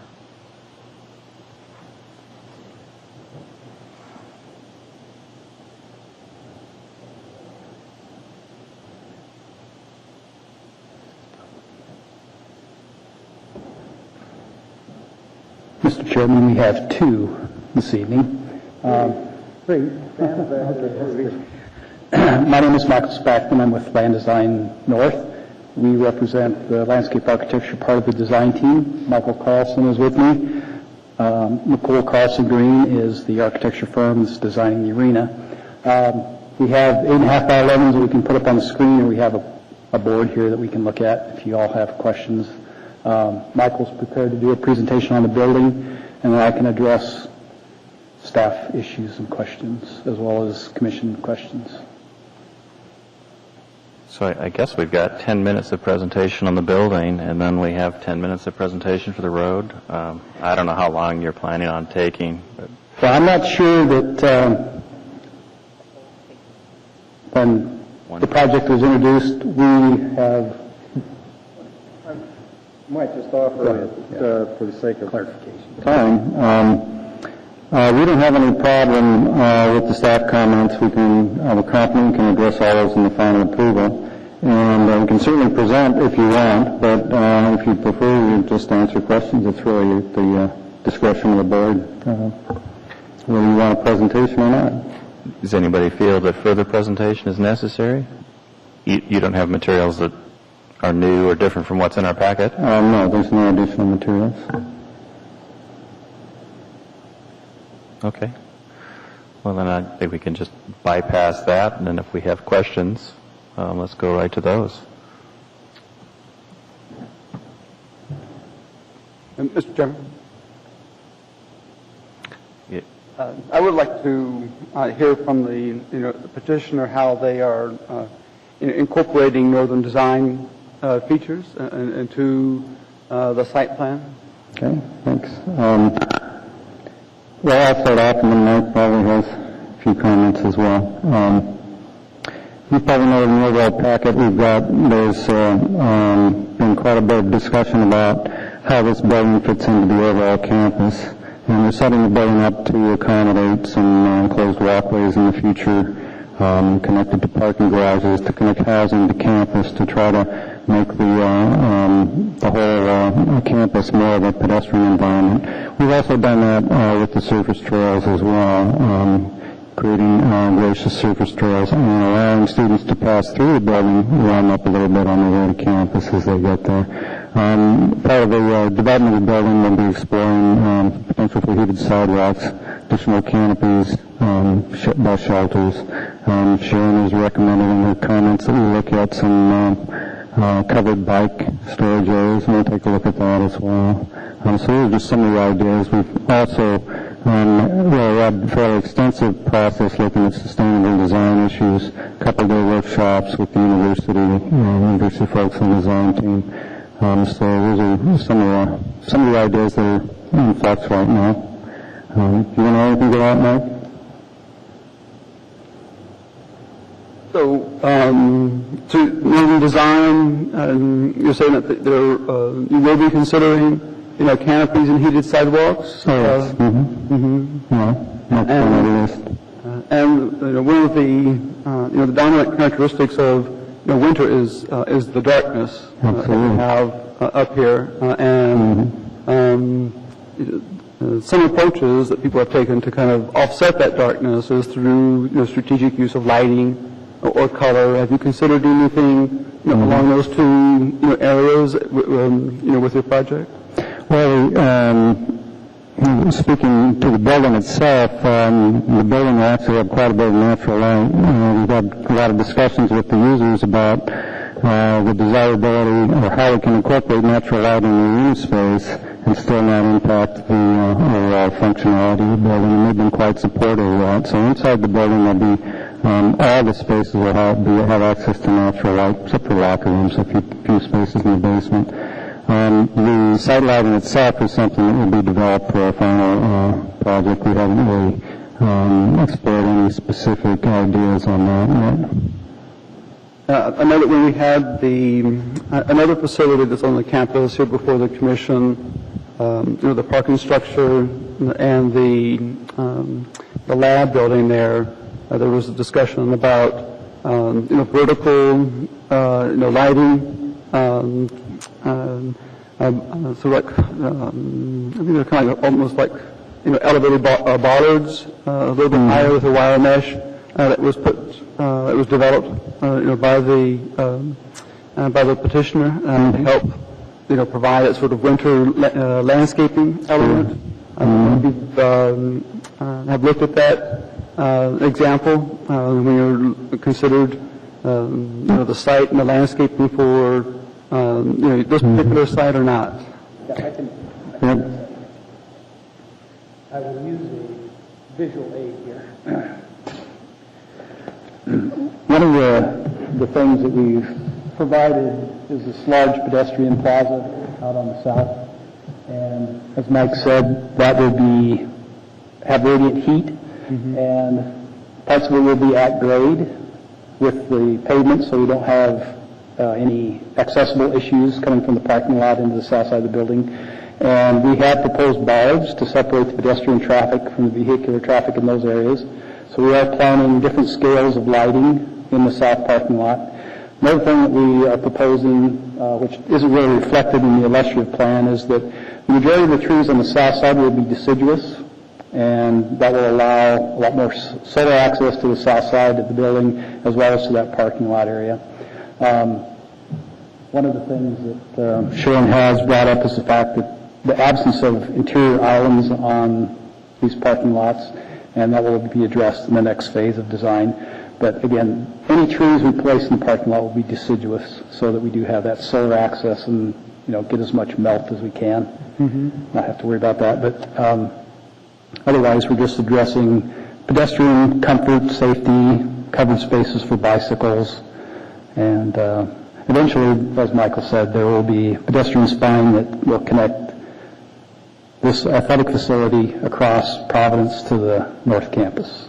Okay, well, just a final comment, and that is, most of the users of the facility are going to be during the winter months, and I would encourage you to, during the final submittal, if you could, be prepared to show us how it really contributes to, a more livable winter city and, making our winter environment, something a little bit more dynamic. I would greatly appreciate it. We will certainly do that. We'll put together an image board that will show the bollards and the UAA signage. As you most of you are, I'm sure, aware, there is a UAA sign program, and this building will be integrated. All those, with that palette, will be extended onto this part of the campus. Okay, thank you very much. Commissioner Ania. I have a question or concern. Looking to your site plan, I see all the parking for the ADA requirements are on a straight line, but there is no access to cross by the drop-off, so the person who parks in the middle of the road, he will need to navigate all the way around the parking to the building. And being that the building will be used mainly in winter time, I think you will consider to have a crosswalk from the line of handicap parking to the building over that drop-off area that you show in your site plan. Because I would think, a person with a wheelchair, if he needs to navigate at least 10 or 8 parking stores and go around, winter time, I would think that we difficult.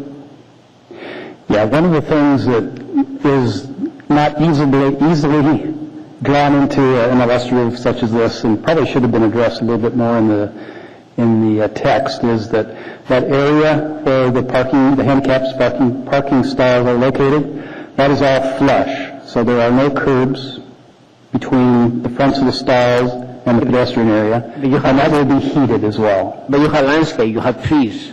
But they're in tree grates, much like downtown. So you think people will be able to walk? Yeah, you'll be able to walk across the trees? Yeah, right now the proposal is to put those trees that are in front of the handicap spaces in tree grates, just like on Fifth Avenue downtown. Okay. So you'll be able to walk between the trees under the canopy, and then again, that'll all be heated, so it should be fairly dry during even the heavier storm events. Okay. That clarifies my question. I was not sure. Yeah, that's a good question because it's not really apparent in the drawing. Thank you. Other questions?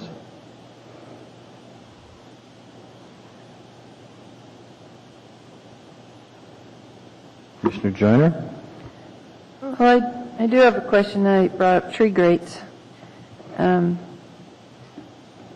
expensive and they haven't worked well downtown, and they're one of the number one tripping hazards around the country. So they're not necessarily safe because they're flat. Sometimes just mulch flat beds are better. I don't know if just suggestion to think of something else for there, because they have not worked well at all downtown, especially with snow removal. I mean, you've got heated sidewalks, so maybe you won't have that, but the success rate for trees and the tree wells downtown is poor. Yes, Commissioner Joyner, that is very true. We have several dead ones in front of our office again this year, which is unfortunate. But are you familiar with the paver grate system? It facilitates the ability to lay pavers rather than having a tree grate. And the pavers on those tree grates don't have to be filled with sand or gravel. They're just placed in there so that you get water and air going both directions. That's what's going to be here, really? So the trees will be at grade with pavers then? Well, the paver grates allow for an airspace underneath. It's a structural system that spans. Well, what we're planning to do is dig a trench that's the full length of that parking island, and the paver grates span that as the structural element, and just place the pavers over that. I can provide details for you. I can picture it. I haven't seen trees below grade like that do well for whatever reason, in whatever sort of a system. Plus, they're much lower, but it could work. Yeah. Well, I guess my experience has been that if we can keep the salt out of the trees, the tree wells, and provide irrigation so that the trees have sufficient water when they need it, then I don't think we're looking at a huge amount of difference between the grades. So I don't think we're going to have a lot of the issues that we have downtown. And this is heated, you said, so there wouldn't be salt anyway. Yeah, and if we remove the heat system, if the heat system gets value engineered, then the trees will come out. Because I agree with you, there's no reason to fight the salt and the snow melt issue.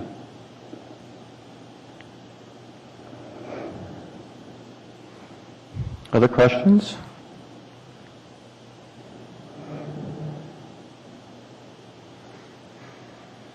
I had just a couple sort of posing. I think this is a real high-profile project, and I was encouraged by looking at the list of things that are design innovations or sustainable measures or forward-thinking. The daylight is going to be a nice feature.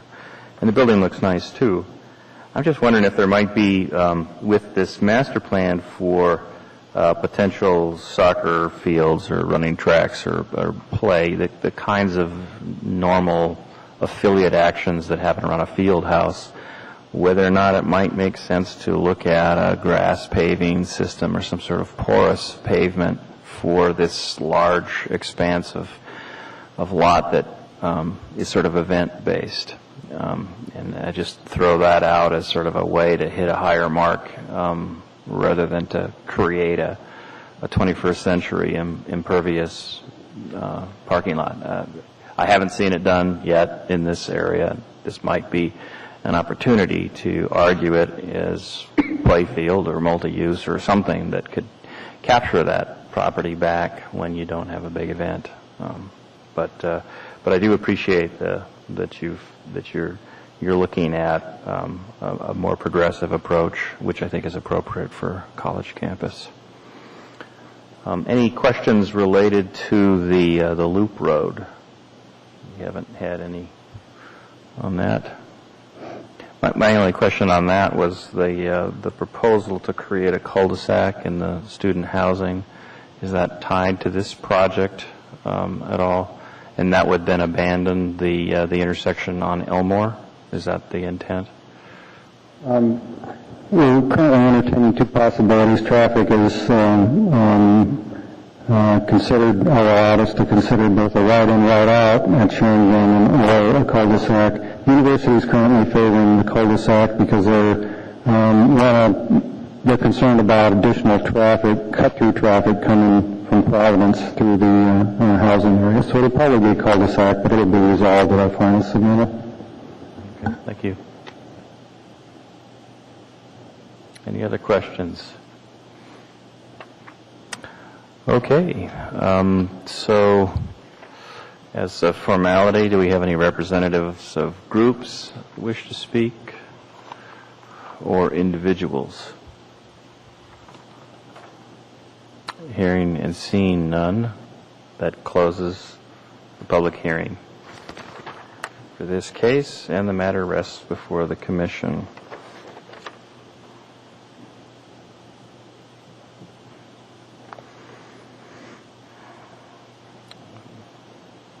So we have a motion. Commissioner Gassick? Hi.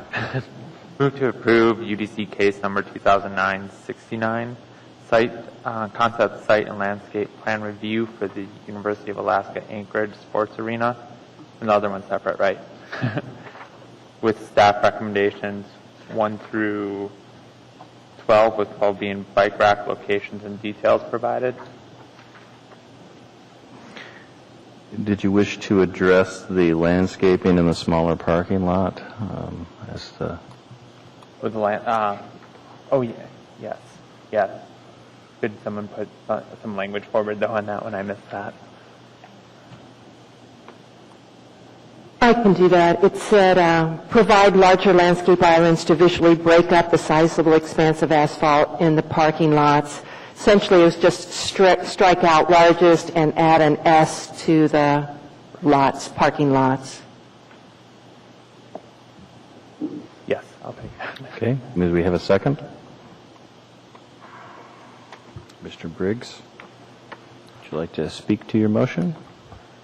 Yes, I'll be supporting this motion, obviously. I think it was a great design that I really appreciated looking at.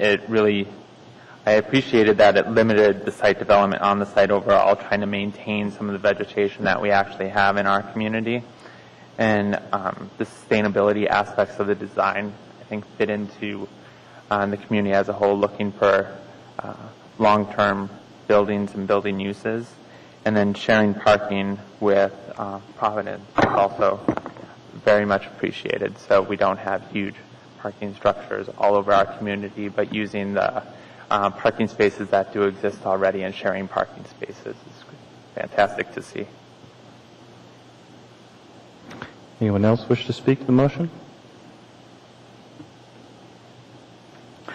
Just a general comment on this, Ed, is going through the set, there really isn't very much detail for specific site details or architectural details or the such. And reiterating what Chair Doherty said about this being a high-profile project, similar projects we've seen from the university, such as Integrated Science Facility. The preliminary package was quite detailed with northern design elements, planting details, wall details, all of those, which gave us a good ability to be able to comment from a design point of view on the project earlier. Unfortunately, this package is missing that level of detail, which I would have expected personally within a set like this. So I'm a little bit reticent to speak on this kind of from a design point of view, preliminary project. The text and everything and the supporting comments are fine, but being visually designed, I think that it's lacking in showing some of the guts behind the aesthetics of the design for this.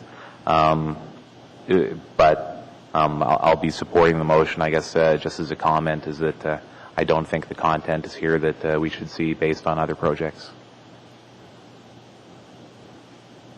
Other comments?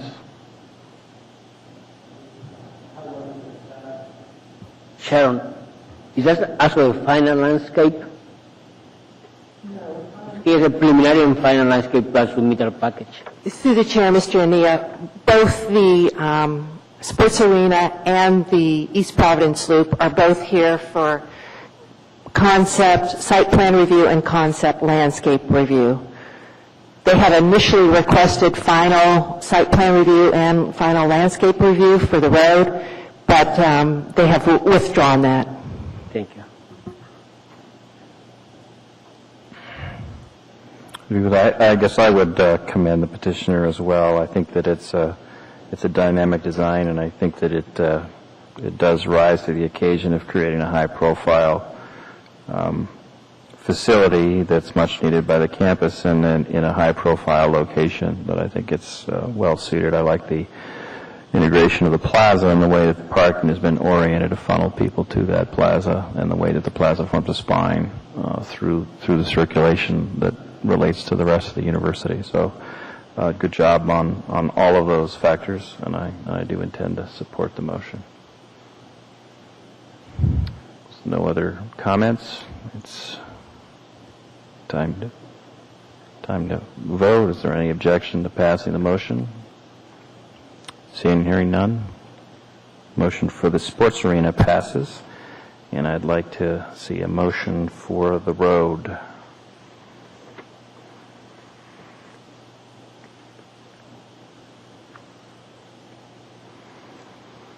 Commissioner Briggs.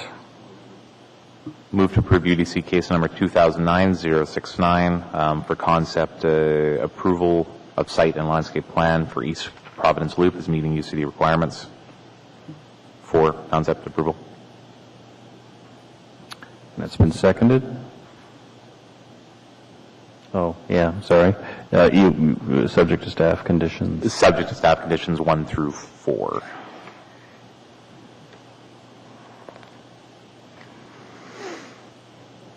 And I'm assuming that you meant to second that with the staff conditions. Yeah. Okay. You wish to speak? Probably just a similar comment compared to other concept road submittals that we've seen. It is missing the typical details we see for planting details or other similar road amenities to it.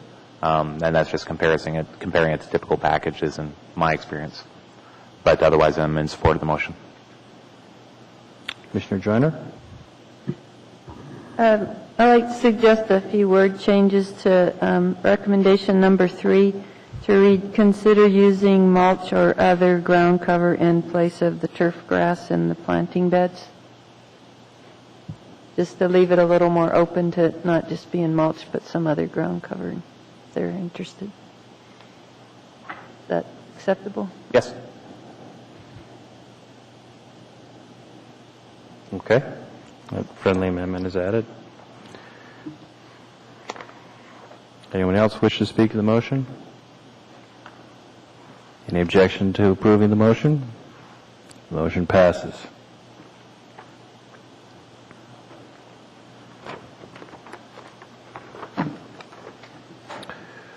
We had another case on the agenda, but it says postponed indefinitely.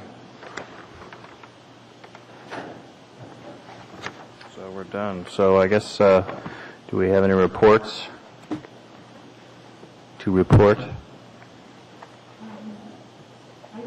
I have one thing to let the commissioners know. We have a vacancy, Jill Kowalski's seat, and Acting Mayor Clayman has proposed a replacement for Jill. He's a recent graduate of UAA in the civil engineering department. And I think his name may have been on the agenda at last night's assembly meeting, so there's a 10-day waiting period after that. So at the next commission meeting in July, we may have a new commissioner. There was a motion last night that postponed all commission appointments until the next administration, and I believe that was... Okay, so perhaps in August?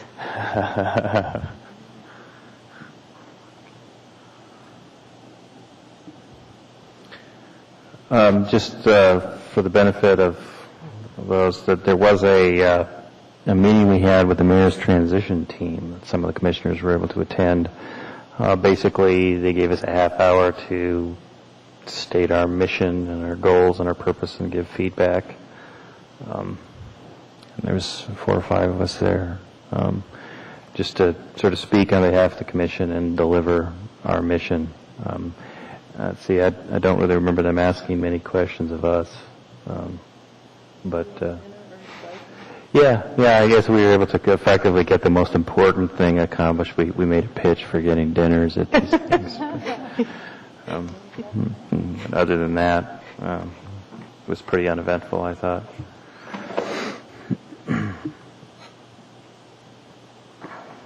Any members of committees or anything that have any reports that they want to make?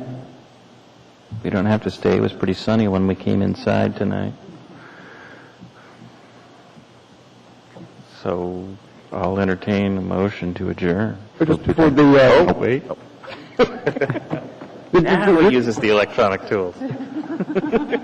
We'd just like to mention that I noticed that there were a joint meeting by a couple of other municipal commissions. I think it was the Equal Rights Commission and the Disabilities commissions, taking public testimony on issues relative to the mission of their organizations. So something that perhaps members of the Urban Design Commission may want to to think about, that other municipal organizations, other municipal commissions have been willing to take The public input accept public, itself. have a public meeting and accept public comments about issues relative to the mission of their commission. Just wanted to share that with the group.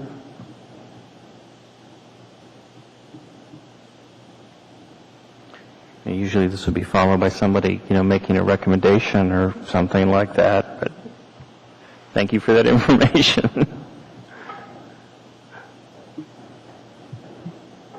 Anything else, or a motion to adjourn?